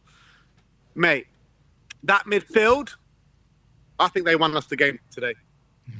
Yeah, I 100% agree. I think that we dominated. But it's just the football we played. It was just a breath of fresh air. There's little combinations and little passages of play. We just haven't seen it for such a long time. We proper dominated possession today. It wasn't just transitional stuff. No, I agree with you. And, you know, we've been having a lot of conversations about how we're going to get our goals. And I was saying set pieces and high turnovers. And, you know, we actually played a good game of football. Look, let's not beat around the bush today, because I don't think Aston Villa were there in terms of they didn't put on their best performance today, did they? They really didn't. They were there for the taking, and we took them. But Yeah, you can't take anything away from Spurs, can you? Yeah, that get the Villa's lineup. Did that win us the game? Do you think? Do you think we win if they go full strength? I don't know if it was the lineup per se, but I think it was the effort levels that both teams put in. You could really see that Tottenham just wanted it a lot more than Aston Villa today, in my opinion. Like, Tottenham were fighting for every ball, winning every second ball. Like, we were fighting like never before. And Roberto De Zerbi, you know, we all said it. He has just been such a fantastic inclusion. And we've been getting better and better each and every game. Yeah, fine. Okay, Brighton was probably our best performance, and then a bit of a downgrade to Wolves. But today was the best performance of the lot. It really was. And Roberto De Zerbi, mate, he is earning his stripes right now because he has made these players believe. And everyone's believing now. We are not favourites to go down anymore. We are not favourites to go down anymore, people. Say it out loud. It sounds great. Just keep saying it. Sounds amazing. But we're not. I said to you a few days ago, if we beat Aston Villa, we'll stay up. Yeah. And I still believe that. And I don't think we're going down anymore. I really don't. You know? West Ham lose against Arsenal on the weekend, and I think it's pretty much done. I really do. Even if we don't win? We get a draw. Even if we get a draw, I think it's pretty much done. Ben, how many points, and you sound confident, big up to you firstly, but how many points do you think we end up with then? So we got Leeds, we got Chelsea, and we got Everton last game of the season. De Zerbi said 5 for 5. Yeah, can we do it? I don't think we're going to get 5 to 5, but I think we lose at Chelsea like we always do. But I think we win the other two. I think we'll beat Everton, and I think we'll beat Leeds. Wow. Thank you. And if we beat Everton Leeds, yeah, surely that'll obviously be enough. I mean, unless something incredible happens. Yeah, I mean, just the confidence. What do you think led to there's just a difference today in the body language, the energy. Do you think it was just the fact that West Ham lost yesterday gave us a little shot on the arm? Or do you think it was maybe the win last week that was more to do with it? Look, confidence breeds confidence, right? We've all said it. We need some momentum. Momentum going into the game is a massive thing. And I think that win last week gave us the momentum. Okay, fine. It wasn't the great performance, but we got the win. And we all said, like, it doesn't matter how the win comes. We need to get 3 points on the board. And then we can steamroll from there. We can get a bit of momentum. So I think it was the win last week coupled. I think it's both. You know, it's not just one thing why we played so well today. I think it was because we won last week. We got that winning feeling. And then West Ham lost 3-0 yesterday, got absolutely battered, and they smelled blood. They smelled blood. And I think the players performed how we all wanted them to perform today. They didn't give Aston Villa a chance. And we can all say, look, I said it before about Aston Villa not turning up, but we pressed them into submission today. There was no chance. Like, Villa couldn't put two passes together. And that is because of the way we were pressing, the endeavour of the team. It was just fantastic. It was fantastic to watch. And I tell you what, that was the best away end I've been in a very long time. Sounded it. It was incredible. Really was incredible. And everyone's rejoicing in the pub now. There's a DJ going on. I need to get back there and enjoy it. But it's fantastic. It's absolutely fantastic. And I'm telling you what, we are not getting relegated. We are staying in this division. We deserve to stay in this division off the back of that performance. And West Ham, what can I say? Back in the Championship again. Do you think it will be West Ham, Ben? Sorry to put you on the spot. Do you think it'll be West Ham that go down? Because Forest have also got tough games coming up, but they sit in a much better position, may I add, than West Ham. I do think it's going to be West Ham because West Ham got Arsenal next and they've got Newcastle away. I don't think they win. I don't think they win either of those games. So if they don't win either of those games and Spurs pick up one win out of the next two, I do think it'll be West Ham. Love it. And if we do stay up, Ben, how excited are you next season under Roberto De Zerbi? Do you think we can really take off? I think De Zerbi's the one, man. I think he's come in, he's reinvigorated this squad, he's got them believing again, he's got confidence in this team. It's all about, look, it's hard to say how well we're going to do next season because we don't know what kind of signings we can bring in, what kind of signings we can attract. 2 relegation battles. Last season wasn't a relegation battle, we finished 17th, but a relegation battle this season. So it's hard to know what kind of players we can attract. But I feel in safe hands with Roberto De Zerbi. I really do. You can't knock what he's done coming into the club so far. Done so well, hasn't he? He's done fantastic. And you look at what we were doing under Igor Tudor. We were so open. We were like an open shop, conceding 3-4 goals every single game. We've now had 2 clean sheets in a row. I think the way we've defended, the way we've had a structure as a team is something like we've not seen all season. So I think Roberto De Zerbi deserves so much credit for the way he's come in here and just completely turned it around, in my opinion. Totally agree with you, Ben. All right, who's your man of the match before I let you go? Man of the match. I'm going to go Conor Gallagher. Conor Gallagher. I think De Zerbi said when Conor Gallagher plays well, it's like playing with 12 players. Look, Conor Gallagher was absolutely phenomenal today. His off-the-ball work, and then what we've been saying, Sim, he needs to add the goal contributions. He needs to add that goal threat, and he did that today, and it was a fantastic goal. Absolutely fantastic goal. So I got to give it to Conor Gallagher, and he got so much love from the away end after the game as well. Spurs players were just elated after the game. They really were. I just can't stress how important that win was tonight. It really was. Spurs are staying in the Premier League. Mark my words. Love it. And I've been telling you, Bai. I've been telling you. How long I've been telling you for, Sim? Spurs are staying in the Premier League. You never wavered, apart from maybe after what game was it? Was it after Wolves? In a weird way, or maybe Brighton. There was one. You started to waver a little bit, but I always waver after the game, but then I get back on track. I get back on track after 24 hours. I get back on track after 24 hours. Now I'm telling you, Spurs are staying in the league. I've been telling you this for weeks and weeks and weeks. We are not getting relegated. And De Zerbi is the one. He really is. Come on. 100%. What was the song you were singing? Tottenham were going... What was it? Tottenham going nowhere. They're going nowhere. What was it? Tottenham going nowhere, exactly. Tottenham going nowhere. And Tottenham away, ole, ole. I don't know if the songs came through when I called in at half-time, but... they did, yeah. I'm telling you, that concourse at half-time, it was like we were winning the league or something. I can tell you didn't want to leave it. It was halfway through the second half. No, Jake. Yeah, I know. It's true. Go and enjoy the rest of your night. Big up. Harry, up, big up to you, my friend. Thank you very much. Thank you.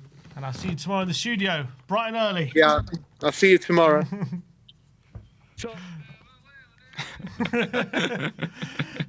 Calling all the way from Birmingham. He's having a good night, isn't he?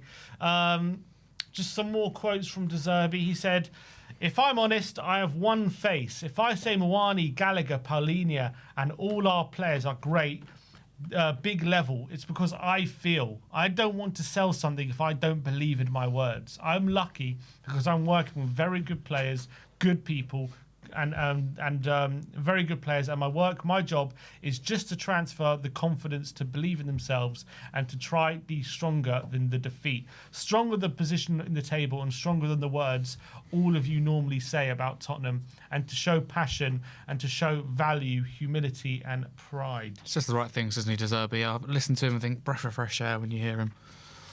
Yeah, absolutely love the way he speaks. So honest. And someone else I also enjoyed the way they speak is Sarah. Let's get Sarah on. Great introduction there. How you doing, Sarah? Evening, guys. evening. Couldn't be happier. Couldn't be happier. How are you guys doing? Oh, delighted. It was what a win that we all needed, and shocked by how easily it came in a way, because we just dominated, didn't we, for the most of that game? Like, what was your kind of overriding feelings when the final whistle went? See, everyone's going to say it was easy, right? Because Aston Villa had a lot of changes. Were they Tottenham in disguise today? I don't know what Aston Villa were. I don't know what Aston Villa were today. So that made it look easy. But I don't think we should underestimate the amount of work that went into us actually getting it over the line. So we've said this time and time again, right? Like, we've just been incapable of, scoring 2 goals before half time. At one point, I thought we were going to get a third just before half time. But unfortunately, the momentum didn't really take us there. So it was so unlucky that we conceded in the last minute.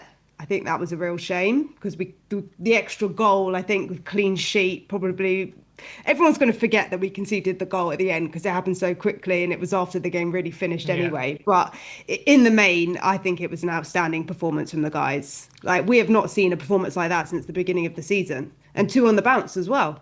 2 wins on the bounce, 3 unbeaten.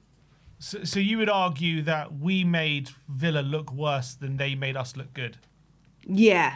For me personally, look, last year, right, we rested all of our players when we were going for the Europa League final, right? So it's quite normal that you do that. And Villa have a depth of squad. Their whole squad is very good. Yeah, so for everyone saying before the game, where's our creativity going to come from? Gallagher pulls it out the bag. Amazing touch from him. At one point as well, Tell probably should have laid it off to Gallagher. I think that was the time he shot and it just went... Nearly out for a throw, I think, yeah. Yeah, like way wide. So maybe Tell, probably if he had a bit more awareness, but I think that might slightly be out of form because he hasn't started for us since, I think, January, Tell. So been a while, I think, for Tell not starting for us. But yeah, I think that we really stepped up today. But look, Villa weren't the best, but look, guys, whenever we win, people always find a reason to doubt us, Well, it happens so rarely. Yeah, well, exactly. To show a performance like that, everyone thought that it was going to be maybe a draw, and some people couldn't really see a win. So I think, given everything, I think now we can go on a little bounce. I'm trying to stay grounded, guys, because Sim, I've been so flip-flop. Yes, I know. When I first came on, I was like, right, we're staying up. It's happening. We're winning more than West Ham. And then we went on a bad run. And I was like, oh, this is it. We're going to the Championship. And now I'm back on the De Zerbi train. Look, in Roberto De Zerbi, we trust. I put all my faith in him. Oh, yeah, fully into Zerbi. Absolutely. Sarah, Harry here. Great to see you firstly. And I think you speak very, very well, about the performance as well in general. Who stood out to you the most if you had to pick 1 or 2 players? Because, there's quite a few stand-up performers, in my opinion. But who stood out the most to you? I think Gallagher. For me, I think Gallagher had a really good game. Look, first goal in a Spurs shirt, great touch. That guy, man, he was running everywhere. I don't know whether we're starting to see the Chelsea Gallagher. I don't know whether De Zerbi's got him to dig something out. I don't know. I think Paulinho had a good game. I hope Bentancur's not too injured, but I did think he had a good game. And I actually think Van de Ven showed up. He made a really good clearance when he made like a sliding tackle, didn't he? And we haven't seen him do that for ages. It was like he checked out. So I think just something... I'm not saying he was the player of the match or anything, but I just think that he had a really good game. Even when they were defending like corners, he was like dictating everyone and being a bit more of a leader, kind of like stepping into that role a bit more. So I think maybe De Zerbi had a word with him as well. So I'm not saying he was man of the match, but I think it's a better performance from Van de Ven than we've seen in the past few games. So for me, Gallagher, I think, is standout, and the midfield probably as everyone is saying, I think midfield won it for us today. So. Yeah, you can see just the way that we keep the ball now. It's like night and day, isn't it, from a few weeks ago before De Zerbi came in? Yeah, I think that's a combination of things. Look, one thing is obviously tactical, but you could say, like, personnel-wise, right, we had Paulinho and Bentancur play under Frank, and that was like a completely different performance to what we saw today. So I don't necessarily think it was just them. It was the tactical shift as well. At one point, I noticed that they've started to do some of like the De Zerbi tactics that he's known for doing. At one point, Udogie, who was left back, went into the midfield. And then, who was it? Someone went back to left back. Gallagher went to left back. And they did like a switcheroo, which I know that De Zerbi kind of sometimes does. He like shuffles the players round when we're in possession. So maybe he's sort of layering a bit more tactical things into the game, maybe. But yeah, I think it makes a big difference. Look, Bergvall and Gray are both fantastic players, but in this point of the season, you need leaders, you need experience on the pitch. And I think that experience for us really paid off. It's really paying off for us. Just 100%.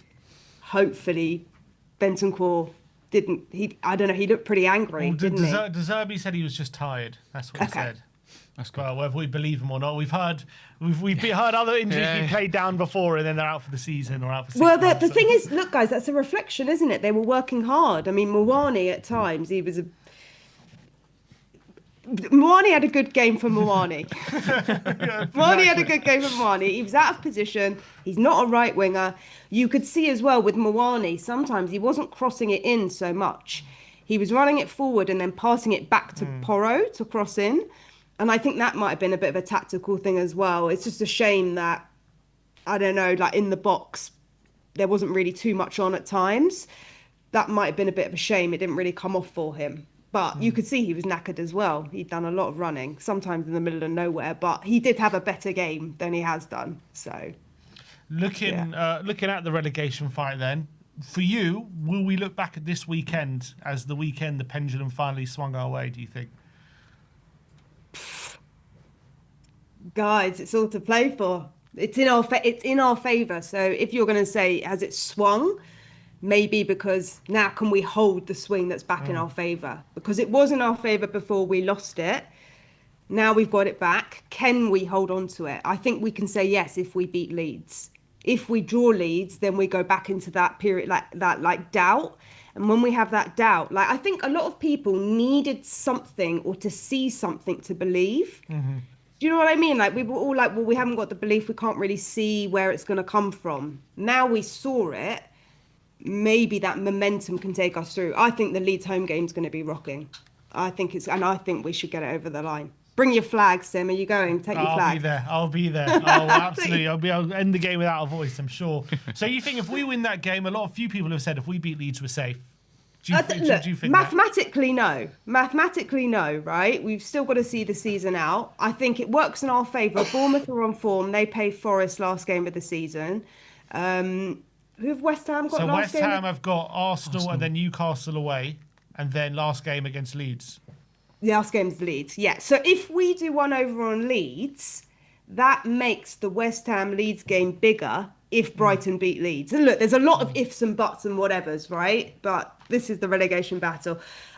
Look, we're in a better position than we were before the game was played. So we just hope that we can take the momentum forward and there's no more injuries. And you never know, guys. We might get Maddison back next game. Imagine that. There were rumours of it today, but it didn't quite happen. But no. He's still got pain. He won't come back. But before today, I think before this weekend, everyone. I don't know how you were feeling, but everyone was still kind of with the news of Xavi and Solanke's injuries and.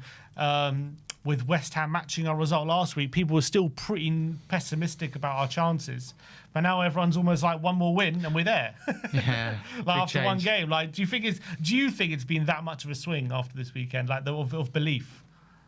Yeah, I just think look, a lot of it, for me personally anyway, a lot of it is to do with the way that De Zerbi speaks. The way that he's just like, no losers cry, get out my face, get out my dressing room. I don't want to see. Yeah, I don't want to literally. see you. Because you can just imagine, right? Xavi gets injured, he goes in, he's upset.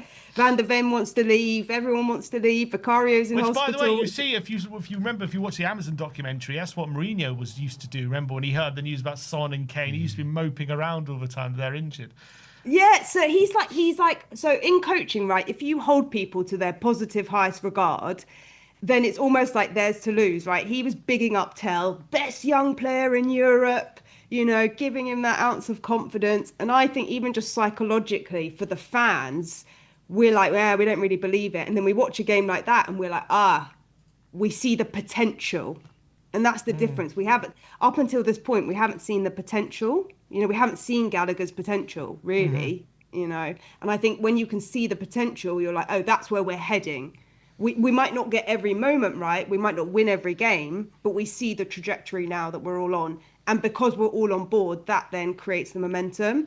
So I think for me personally, that's where I see the shift, But it's all to play for, guys. Nothing's in the bag yet, Stay humble. Stay humble, stay grounded. Well, I think as the Tottenham fans, you can never get too excited. You can never celebrate too early because there's always ended up going wrong at some point. But it's hard not to. I think this game was earmarked as probably one of the games we'll drop points in for sure. Yeah. Between now and the end of the season. The fact we've got the 3 points is a phenomenal result. And I definitely think, I agree with you, Sarah. I think the manner in which we played is just the most positive thing because you can win a game like you did last week against Wolves, where obviously delighted to get the victory, but you didn't really learn too much about how the team is shaping up under Zerbi. But after a game like today, you learn a lot more about how the players are buying into what he's doing, what kind of work he's doing on the training ground, and how kind of beneficial it can be and how it can work, essentially.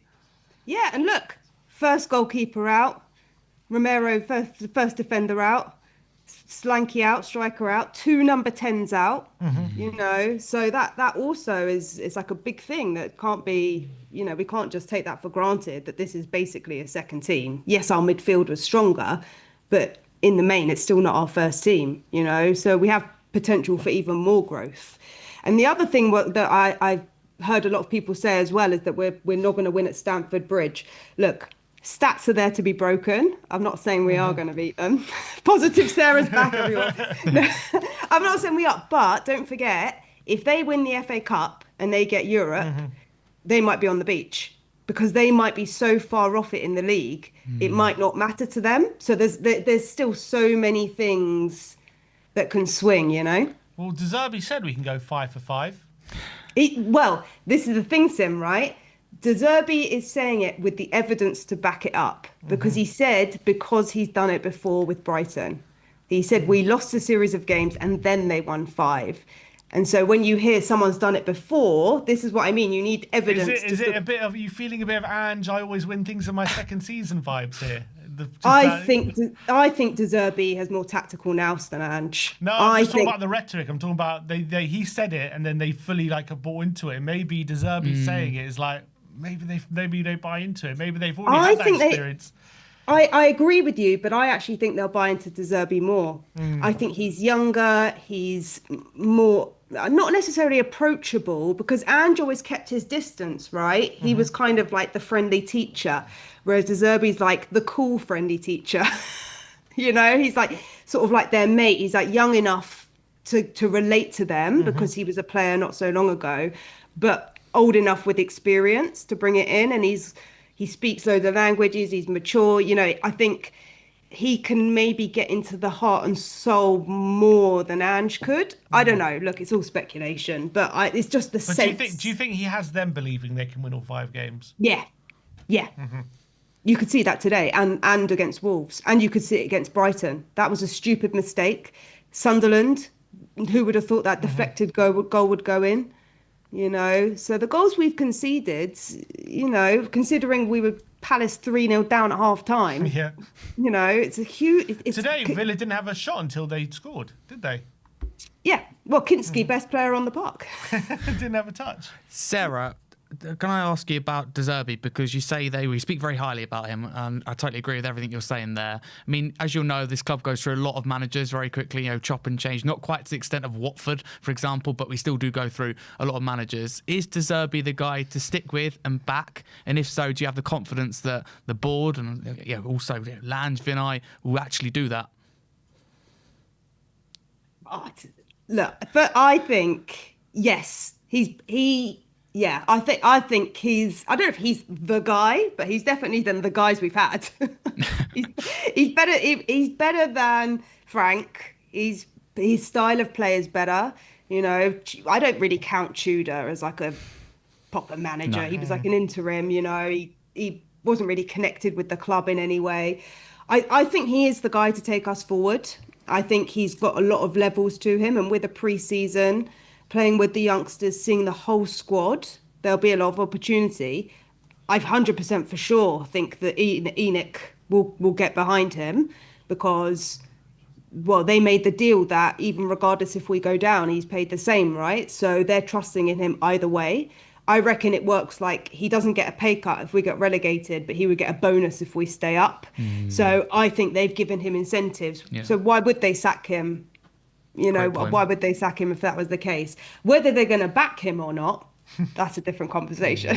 Because we've been told many things, but it's the first summer under Enoch 2.0. So I think for most fans, they probably don't even get this shot to prove themselves, but let's see what they do. Do you think some players potentially who are considering their future will look at Zerbi, what we're capable of under him, even if we stay up in these last few games, and think, actually, I think I really believe in this guy. I might stick around.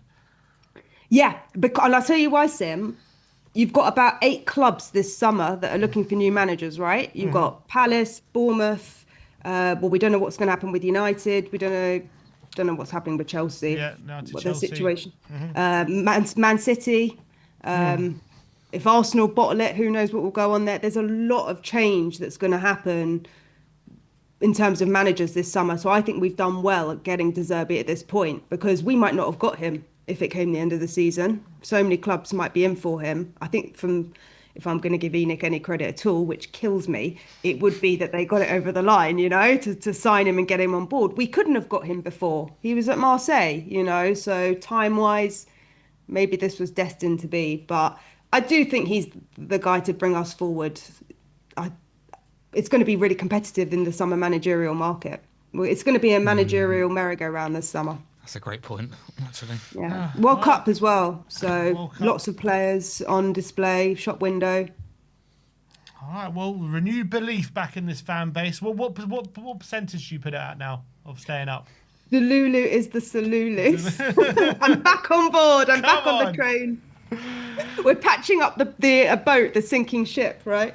We're plugging those holes. Come on. Percentage-wise, guys, I don't know. It's all to play for. You've got to earn it, Look, I'm not a computer, so I can't stick a stat on it. We're not favourites anymore, you would say. You would say West Ham are now favourites. To go down? Yeah.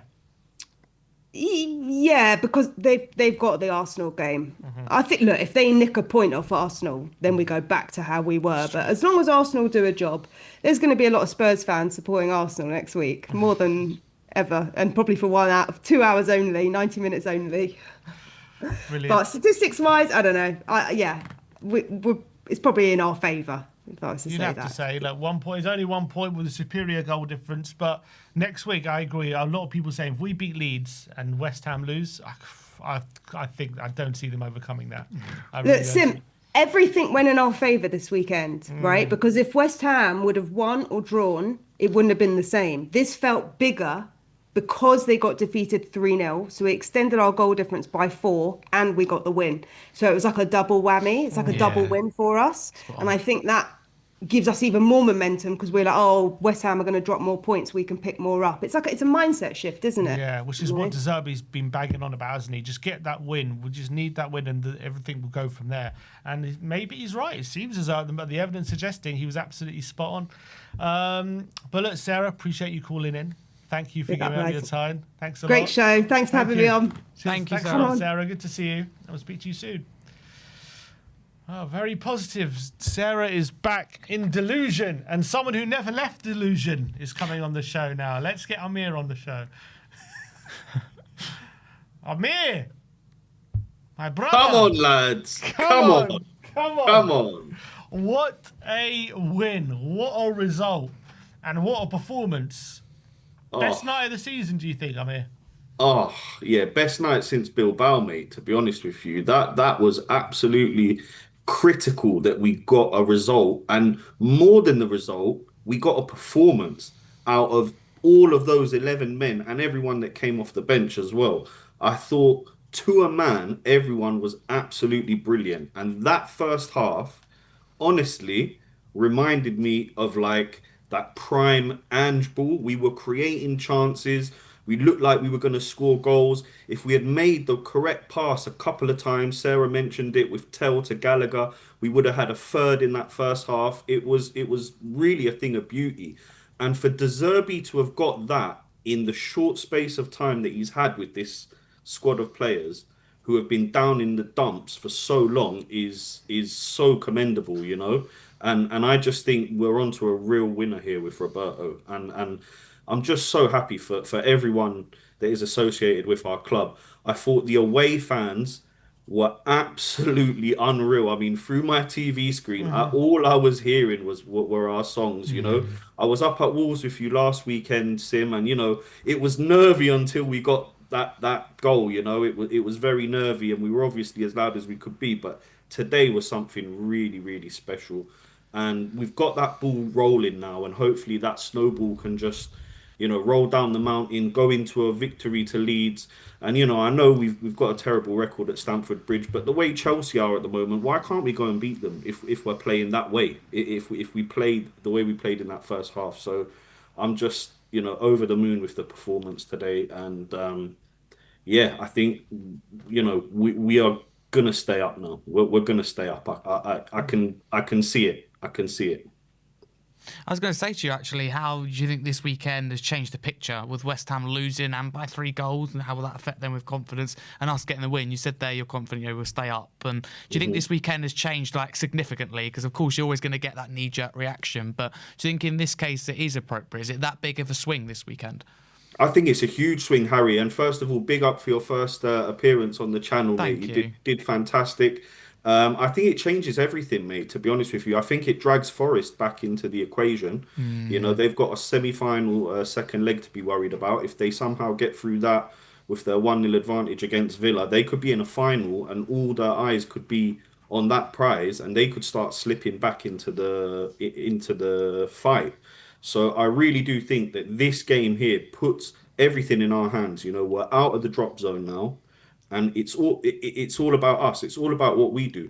If we can stay focused now on what we got to do and get the points that we need on the board, we're staying up. We're not relying on anyone else. You know, I was obviously like all the Spurs fans watching that Brentford game yesterday and just cheering every goal that went in. You know, it was a thing of beauty. And to be fair, you know, they did really well. But West Ham, they were up for the fight as well. They hit the post a few times. They were unlucky. So they will be battling.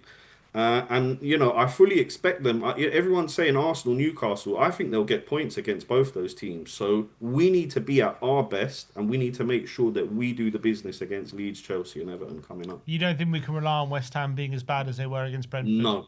And I don't think they were that bad, Sim. I do think they were a bit unlucky. That first half, they hit the post unlucky 3 times, didn't they? Yeah, a few centimetres the other way, and that ball's going in, and the game's a different game. So we've just got to be focused on what we're doing. And the way the lads were today, everyone was focused on their job. One of the most beautiful things I saw was the chanting for Kolo Muani and the way he went over to the fans and all the high fives and everything, because that's a redemption arc for that guy, you know. It's huge. It's huge. And he had a good performance today. Spence came on in a different position that he's not used to, had a great game. I thought VDV was back to his best as well.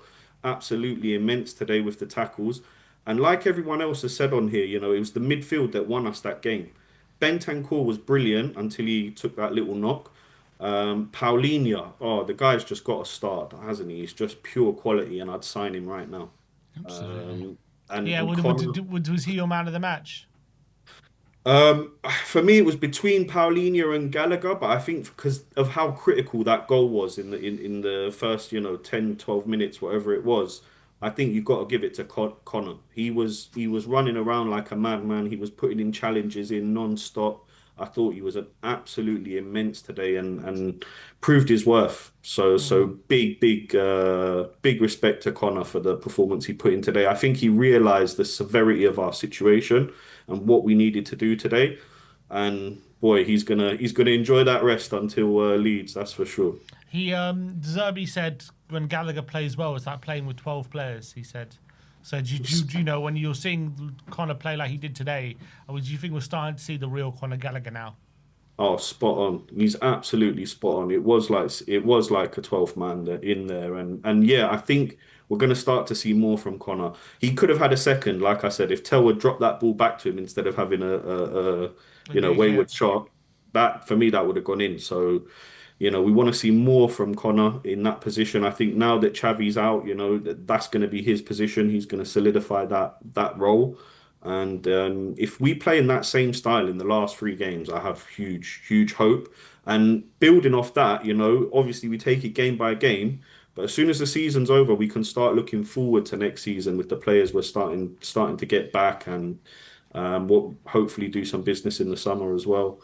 But the main thing is to keep our eye on the prize, and it's huge. And Harry, you said it. The ramifications of going down will be absolutely awful for this club. So we just got to stay focused. Every single player needs to be at 120% concentration for the last 3 games. No silly mistakes, no little, red cards and all that kind of giving away pens. None of that. Focused on the task at hand, professional, stay in the league, and then we go from there. How did was it Tottenham more making Villa look bad today, or did Villa make us look good? I think we made ourselves look good. Yes, they rested players. We know they do that, but they're still a fantastic side. There's quality all over that side. Yes, they weren't at their best today, but the way we pressed, it crumbled them. They didn't know what to do. They couldn't play through the middle. They just couldn't. And whenever they went over the top, Danso with those rocketing headers every time, winning every ball. Fantastic. That's what you want to see. And if that's the style of play that we're going to play, I'm really excited to see us in these next few games. It's going to be brilliant. Yeah, that's the most exciting thing. I think when you look at today's game, Villa barely had a shot, did they? And it wasn't they didn't have a shot because we were just defending for our lives and we just were sitting in a low block. They didn't have a shot because they couldn't get the ball off us for most of that game. And that's like the most exciting thing. Just exactly. That way. Exactly. Another exciting thing, Sim, Roberto De Zerbi, my hat goes off to him. Honestly, like the guy has come in, the way he's spoken since he's come in, he's like the antithesis to Frank. Frank comes in, we're going to lose games, this and that, all this negativity and all that. That's not what you need as a coach. And he's just come in, he's flipped the switch completely. And I love the way he's talking about our club. I love the way he's talking about our players, bigging them up. That's exactly what they need, especially young players like Tell, getting through to these guys, what he's done to Connor, bigging up Richie as well with a fantastic bullet header today that, Tell put on a plate for him. So if he can get the best out of the group that we've got at the moment, I'm really excited to see what he can do with these guys, and I think we're on to a real winner, real winner, guys. Well, De Zerbi said after Brighton, when he didn't win his first 2, he said this team is good enough to go 5 for 5 and win all our next games. We're now 2 for 2. Yeah. Are we going to go 5 for 5? That's the question. Do you know what? I believe, and I think it's all about belief, Sim. It's all about belief. We have to believe. When we lost to Forest, I didn't believe. Nobody believed. Everyone was thinking we're going down. Now we've built some momentum. Yes, the Brighton, it was heartbreak, but he's managed to get a win, 2 away wins, and now we go into Leeds with a lot of confidence. And why can't we go 5 for 5? We went 10 for 10 in the first games under Ange. Why can't we go 5 for 5 with De Zerbi? Let's do it. Love it. Let's do it. Belief. It's all up here. Come on. It's all about, but it is up here. Half the game, Harry, it's played up here. A lot of these players, we know the talents they have. They show it week in, week out at 100%. training. De Zerbi knows what they can do. He knows what they're capable of. They just haven't been able to extract that for what reasons under Frank and Tudor, and it's been a real miserable season for us. But as soon as De Zerbi's come in and instilled that confidence and brought that, that Italian passion as well. I love to see him on the sidelines going crazy after every goal It's and refreshing. it's beautiful to see, and I love what he's injected into our club, and long may it continue, lads. Long may it continue. Absolutely, well Big said. up, Amir. Big up. A lot of people saying if we beat Leeds, we're safe. Do you believe that? No. That's the wrong mentality for me, Sim. Wrong mentality. No, you beat Leeds, then you beat Chelsea, and then you beat Everton, and then we stay up. Can't switch off, can we? That's it. No, we can't switch off. What's at stake? Like you said, Harry, earlier, what is at stake is so huge. Dare I say, no, I don't want to say bigger than Bilbao, but it is huge. It is absolutely massive. So we just have to be focused now. A couple more weeks. Bring that energy as well. One thing I want to demand from all the fans listening here, please, or not demand, that's a bit ask, is to bring those away fan vibes to the stadium for Leeds and Everton. Let's get that stadium absolutely rocking for those two games. Bring that passion, bring that heat, bring that confidence, and we are staying up, boys. Totally Big up, agree. Amir. Good to see you, my friend. Good to see you guys. All Enjoy the the best, rest of and your let's have a evening. good week. Big up, my friend. Come on, Amir. Big up to you. Let's get Mr. Delulu himself, King Delulu. It's the player sim. It's always been the players. They can't pass. What's Hold going on, Sim. Danny? I've been one of the only fans to say that no, regardless of the players, we are staying up. I've been one of the only few It's the fans to say it. players. That's why we can't So, pass. so the thing is, right? I've said it. I've said Doesn't it matter since. who the manager I've is. said it. I've said it. The Tottenham will stay up, regardless of how bad the players are. Right? Tottenham will stay up. I have been saying it for weeks and weeks and weeks and weeks.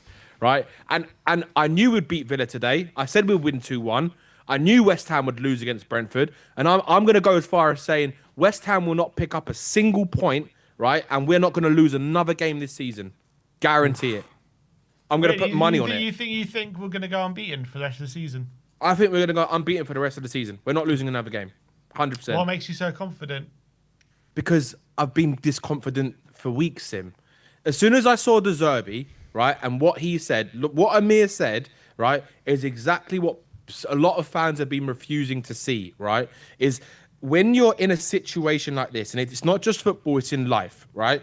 When you're in a situation where things are not going your way, you're down on your luck, if you are constantly thinking about the negative stuff, right? You're constantly thinking about the negative, what's happened in the past, right? What's happened in the past is gone. You can't control that, right?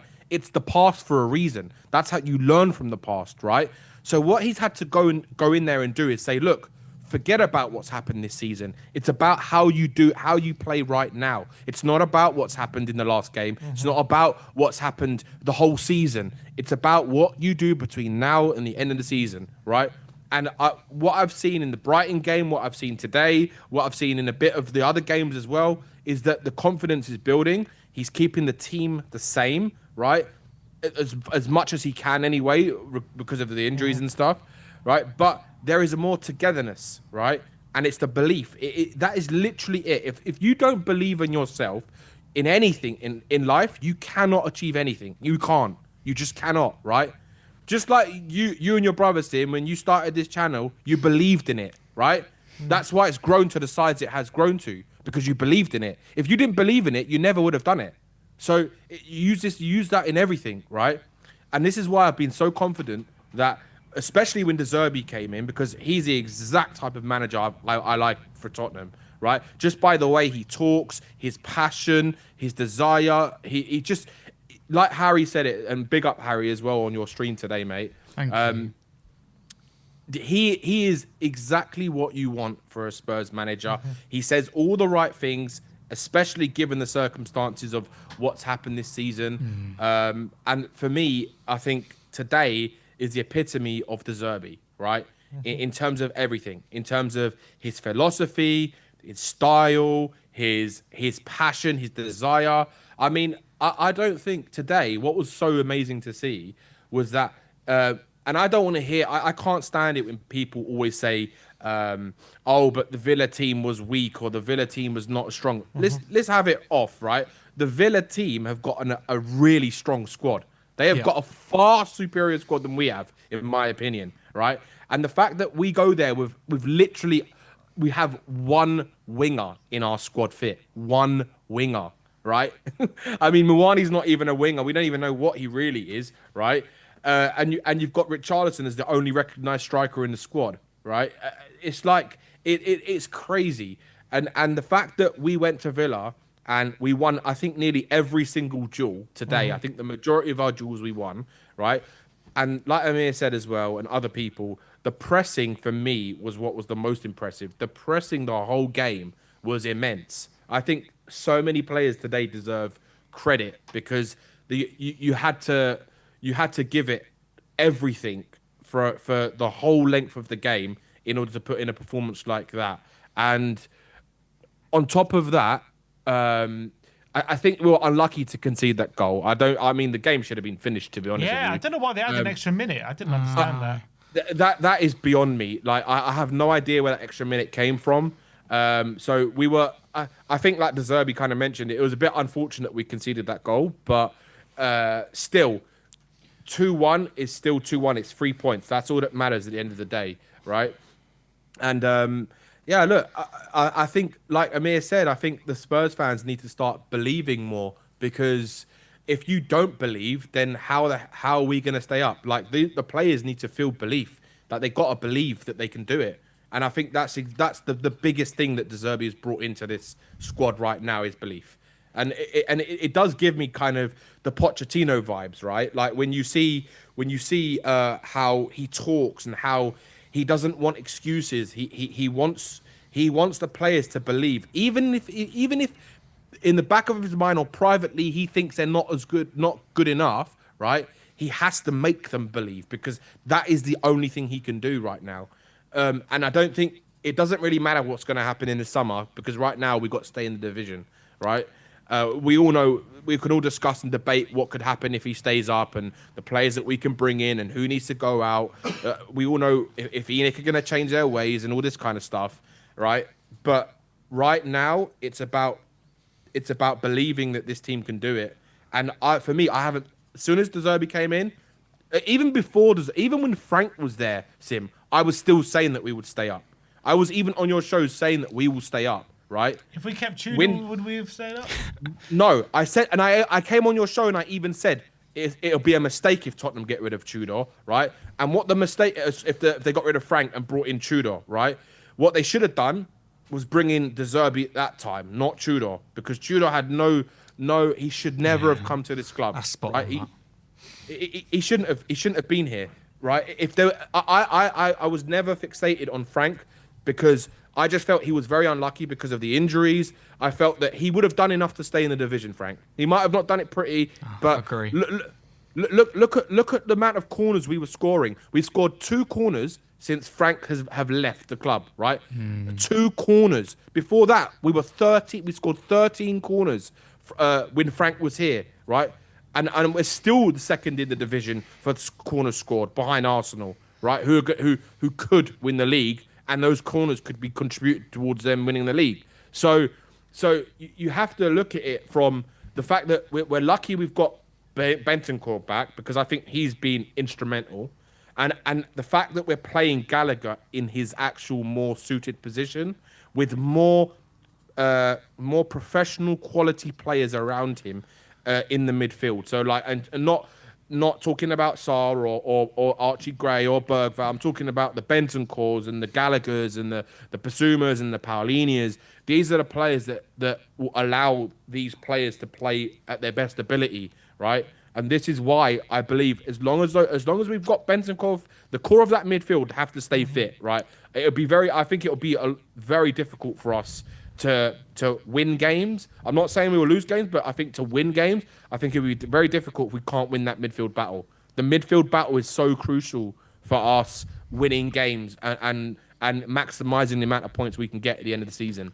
And I'm not sure if we'll win every game, but I do think we will not lose another game, and I think West Ham won't pick up any points. If we're lucky, West Ham might get a draw against Leeds, right? But they're not beating Arsenal, and there's no way they're going to beat Newcastle. Not after Newcastle finding a bit of form.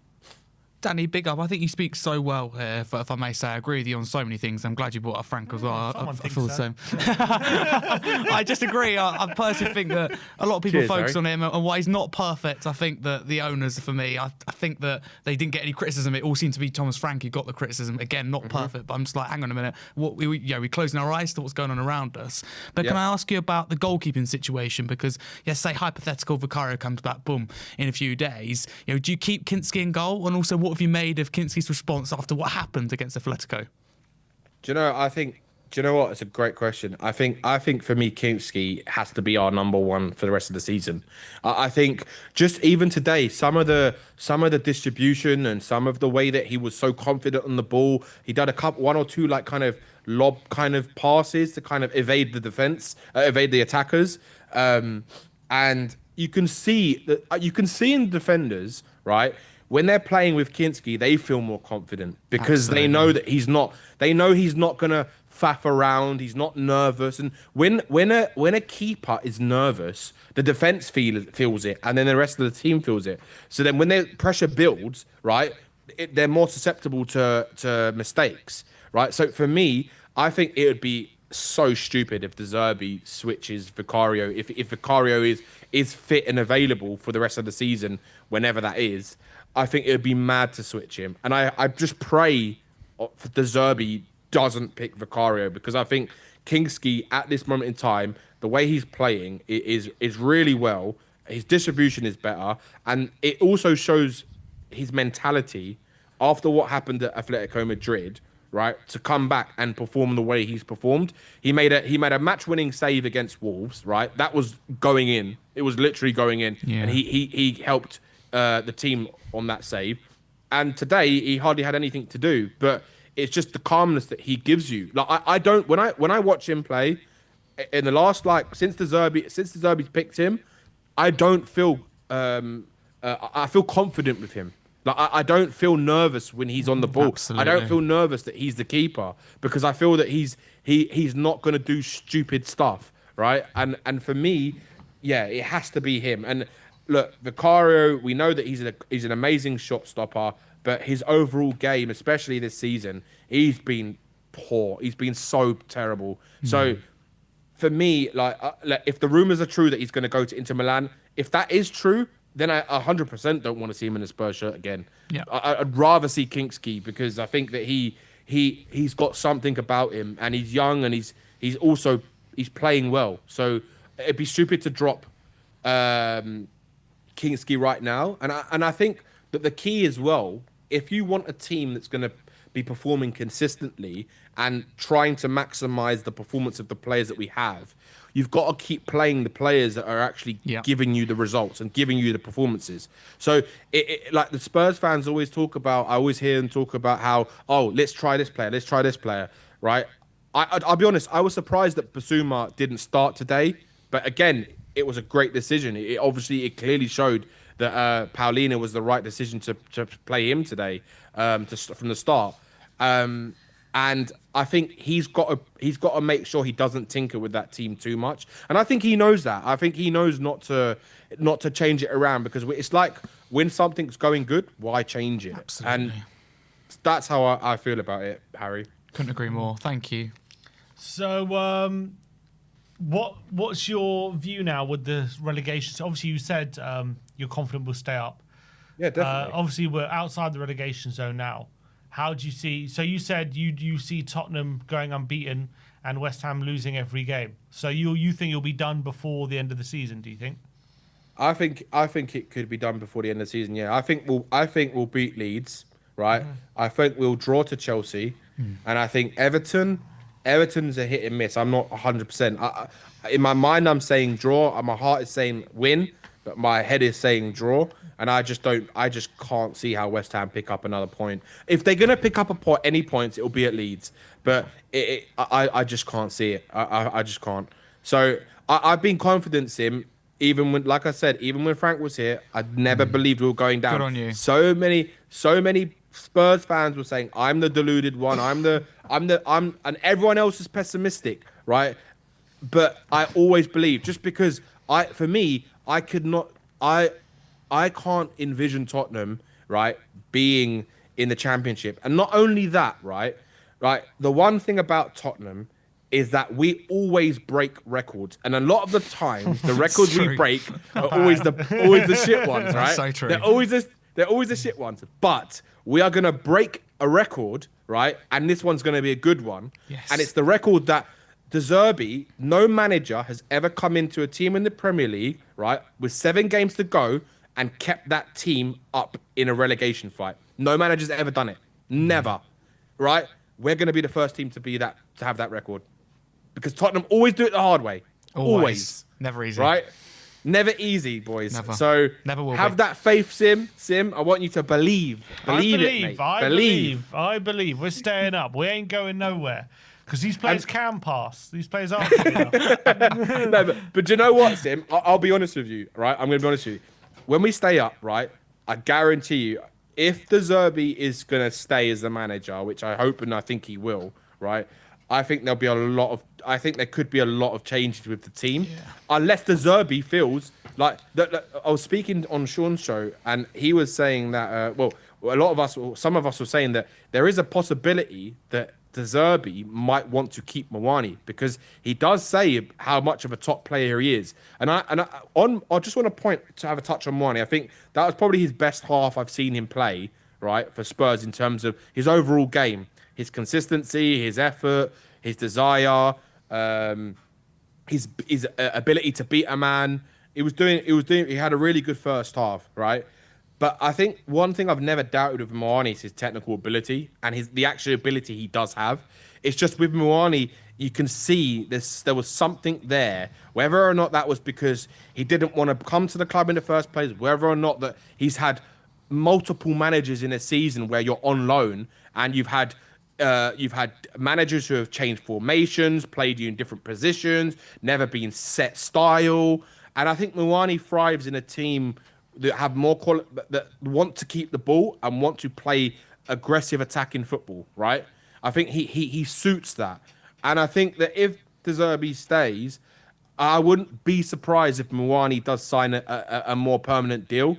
We'd have to wait and see, but I do think there'll be changes, and I think you'll see a lot of the players that are on the fringes right now. I think they're the players you won't see much of next season, and I think you'll see more ball playing and more fighters in this team. So more Gallagher's, more players who play well on the ball. You might see a player like João Gomez, right, at Wolves. Someone like him. Like, you want players who are good on the ball. And I think they're the type of players that he will look to go and get in the midfield. So, look, I think we've got to just pray now, right, that we don't keep getting any more injuries, because I don't think we can afford to have any more injuries. No. We just can't, right? Didn't affect us tonight. Go on, Sim. No, I'm saying didn't affect us tonight. Yeah, tonight it didn't, right?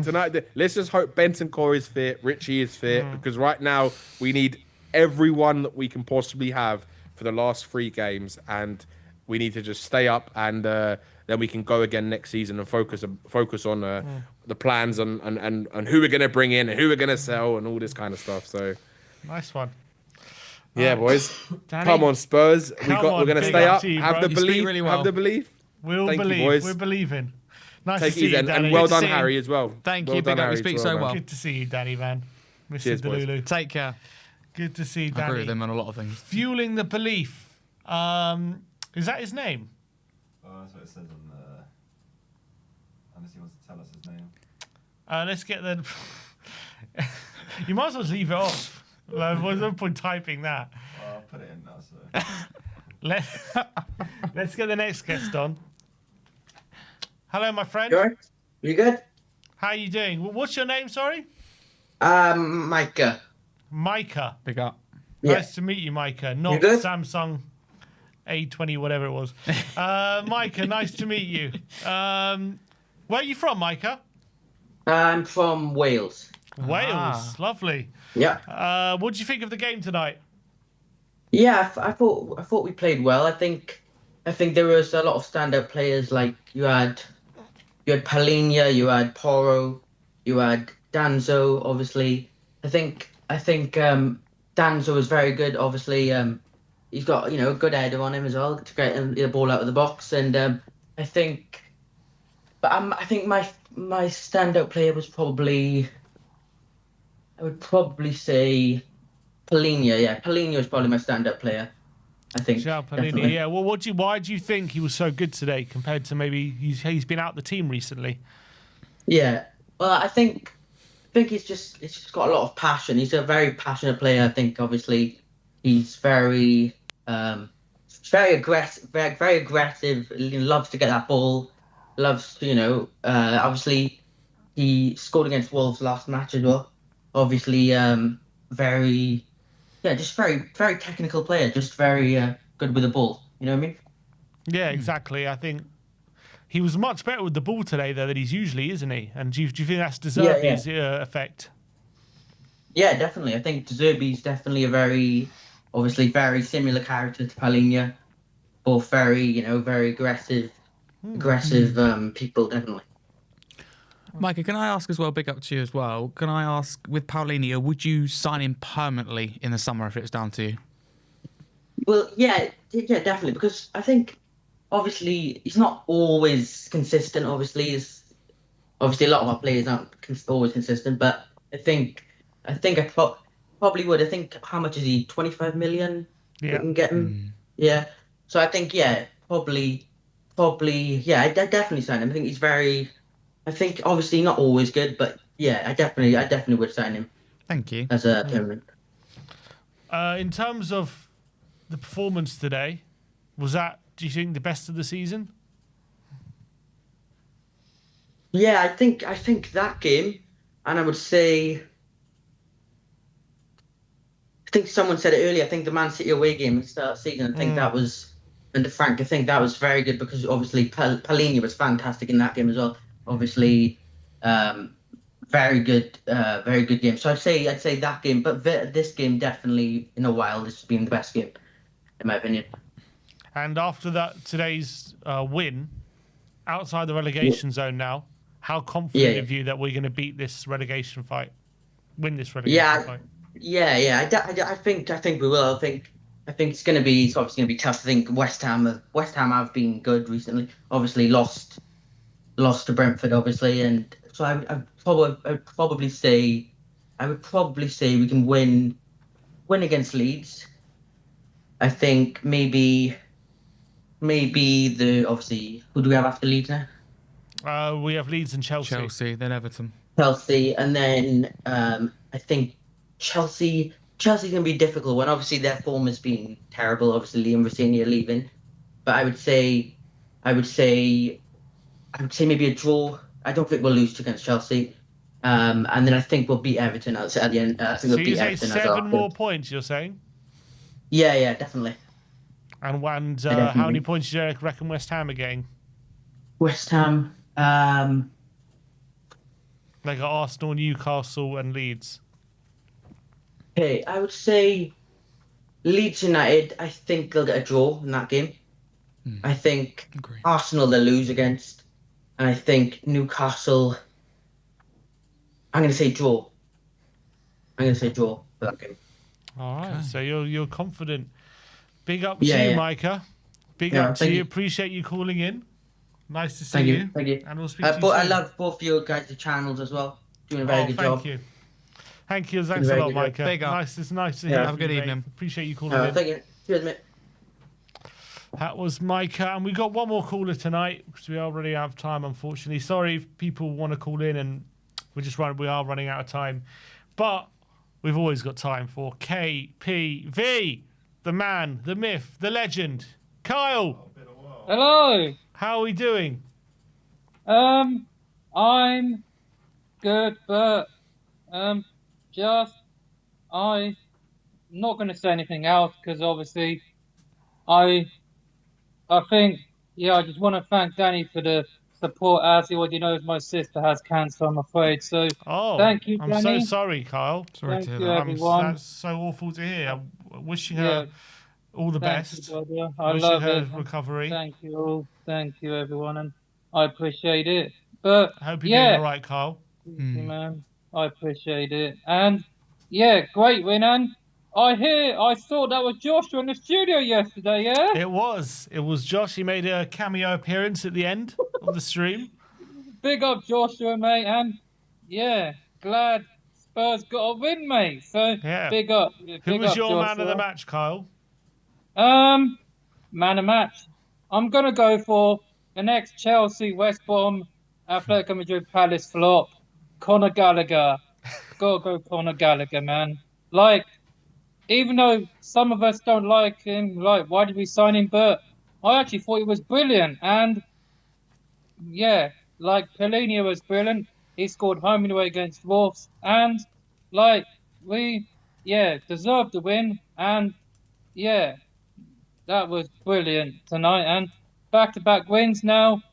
West Ham are getting 0 points, man. So they're getting 0. Like, yeah, where's Nicky? If they're getting 0, Carl, then we're already safe.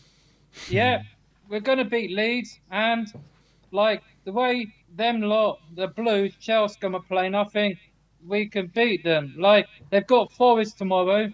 You'd expect Chelsea to win, but Parma's been shocking, and the rest of their team's been shit. Like we can't win there. The last time we won there was when you were there at the bridge with Ben and Expressions and that, and we won. Not wrong. We won 3-1. Dele Alli 2 and Ericsson sensational double. Like, yeah, like brilliant win then. But since then, we have only beaten them once. That was at our ground when Kane in his last season scored, and yeah, was it Skip the Thunderbolt? That's right, Ollie Skip under Antonio Conte. I don't care what Brian says. Skip's goal's better than Foden's in a Manchester derby. When no way, is that what Brian said? Yeah, a couple of seasons ago. Like no, he would never say that. I heard he still believes that Toby came from Southampton. I heard that. And it was Atletico Madrid because I keep saying it and I've looked at it. I'm gonna get on his case. I'm gonna call him right now. I'm gonna tell him. You Diego, mate. Like, love you, man, and hope. Yeah, brilliant win. The Zerbi masterclass. Now we go and beat Leeds and we're safe. Like, they are doing quite well. They haven't lost to Chelsea and they haven't lost to Liverpool. Like, yeah, Liverpool lost. Where's Nicky, West Ham fan? Like, we'll get him on. Don't you worry. Nicky has. He's got a reckoning coming. He's got a reckoning coming. Don't you worry. It's got more retribution, man. Like, brilliant win, and now we have Leeds at home. Like I said to a friend, we do well away than we do at home. Like, but Leeds, we already beat them earlier in the season. It was Kudus and I don't know who else scored away at Leeds. Who else scored? Anyone in the chat? Check the previous. Which one? Leeds. Who scored it away at Leeds? I know it was Kudus and Tell. Yeah, Tell. So deflected strike. Why not? If you forgot who scored KPV, who else is going to remember? I know it was Kudus, mate. I know it was Kudus. Carl, you should never forget a result. You think I forget a result, mate? I just don't like the other two teams that are playing next weekend. Like, you got the two London teams playing each other, and as long as Arsenal win, I don't care. I know Amir said we will never support Arsenal. Well, we're just doing it for 90 minutes. Like, they cheered us on. We lost to City, and everyone wanted us, our own team, to lose. Well, just deluded. You put me and Expressions up top. Like, yeah, we're like, yes, just please beat West Ham, Arsenal. I don't care. I still don't like your team, man. They can still drop points. And, like, City have got 4 games remaining. So, like, Johnny Stones and that are leaving. So, big up, everyone. I've got Basketball Tuesday. I've got Basketball Tuesday. I've got 15 shots in. Vamos! That's what I have to say every time Go get some rest, Carl. Make sure you're in tip-top condition for good luck for it, mate.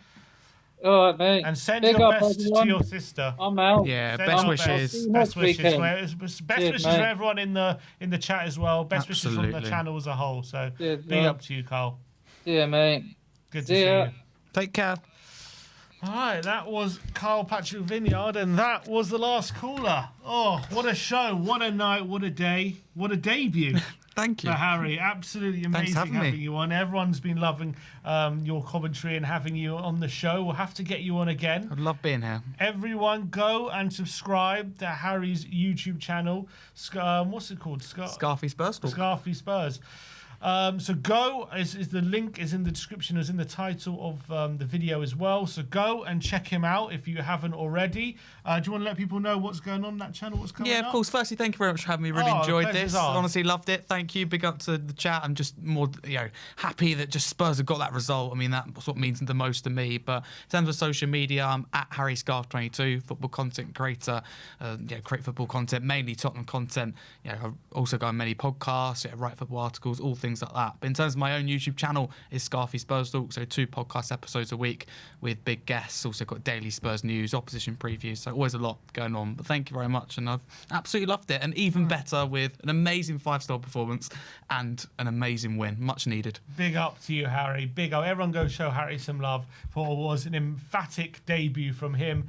We also want to give one last shout out to our sponsors, OK Jersey. If you want to go and get all your replica shirts at okjersey.com, they've got all the replica shirts you could ask for. It's your one-stop shop for any shirt that if you want from any World Cup team. All 48 teams are covered, and if you use the code WRTTV, you get 8% off any replica jersey at okjersey.com. So go check out. You can see it quickly on the bottom right hand side of the screen. But that is all we've got time for. We'll see you back in the studio tomorrow, where me and Ben break down the game today even further, and we've got another hate-along as Chelsea play Nottingham Forest. Love it. Hate-alongs roll on. We've got a good record in these hate-alongs, so we're going to keep them up. So we'll see you all guys tomorrow. Like, subscribe, and comment. And as always, come on, you Spurs. Come on, you Spurs.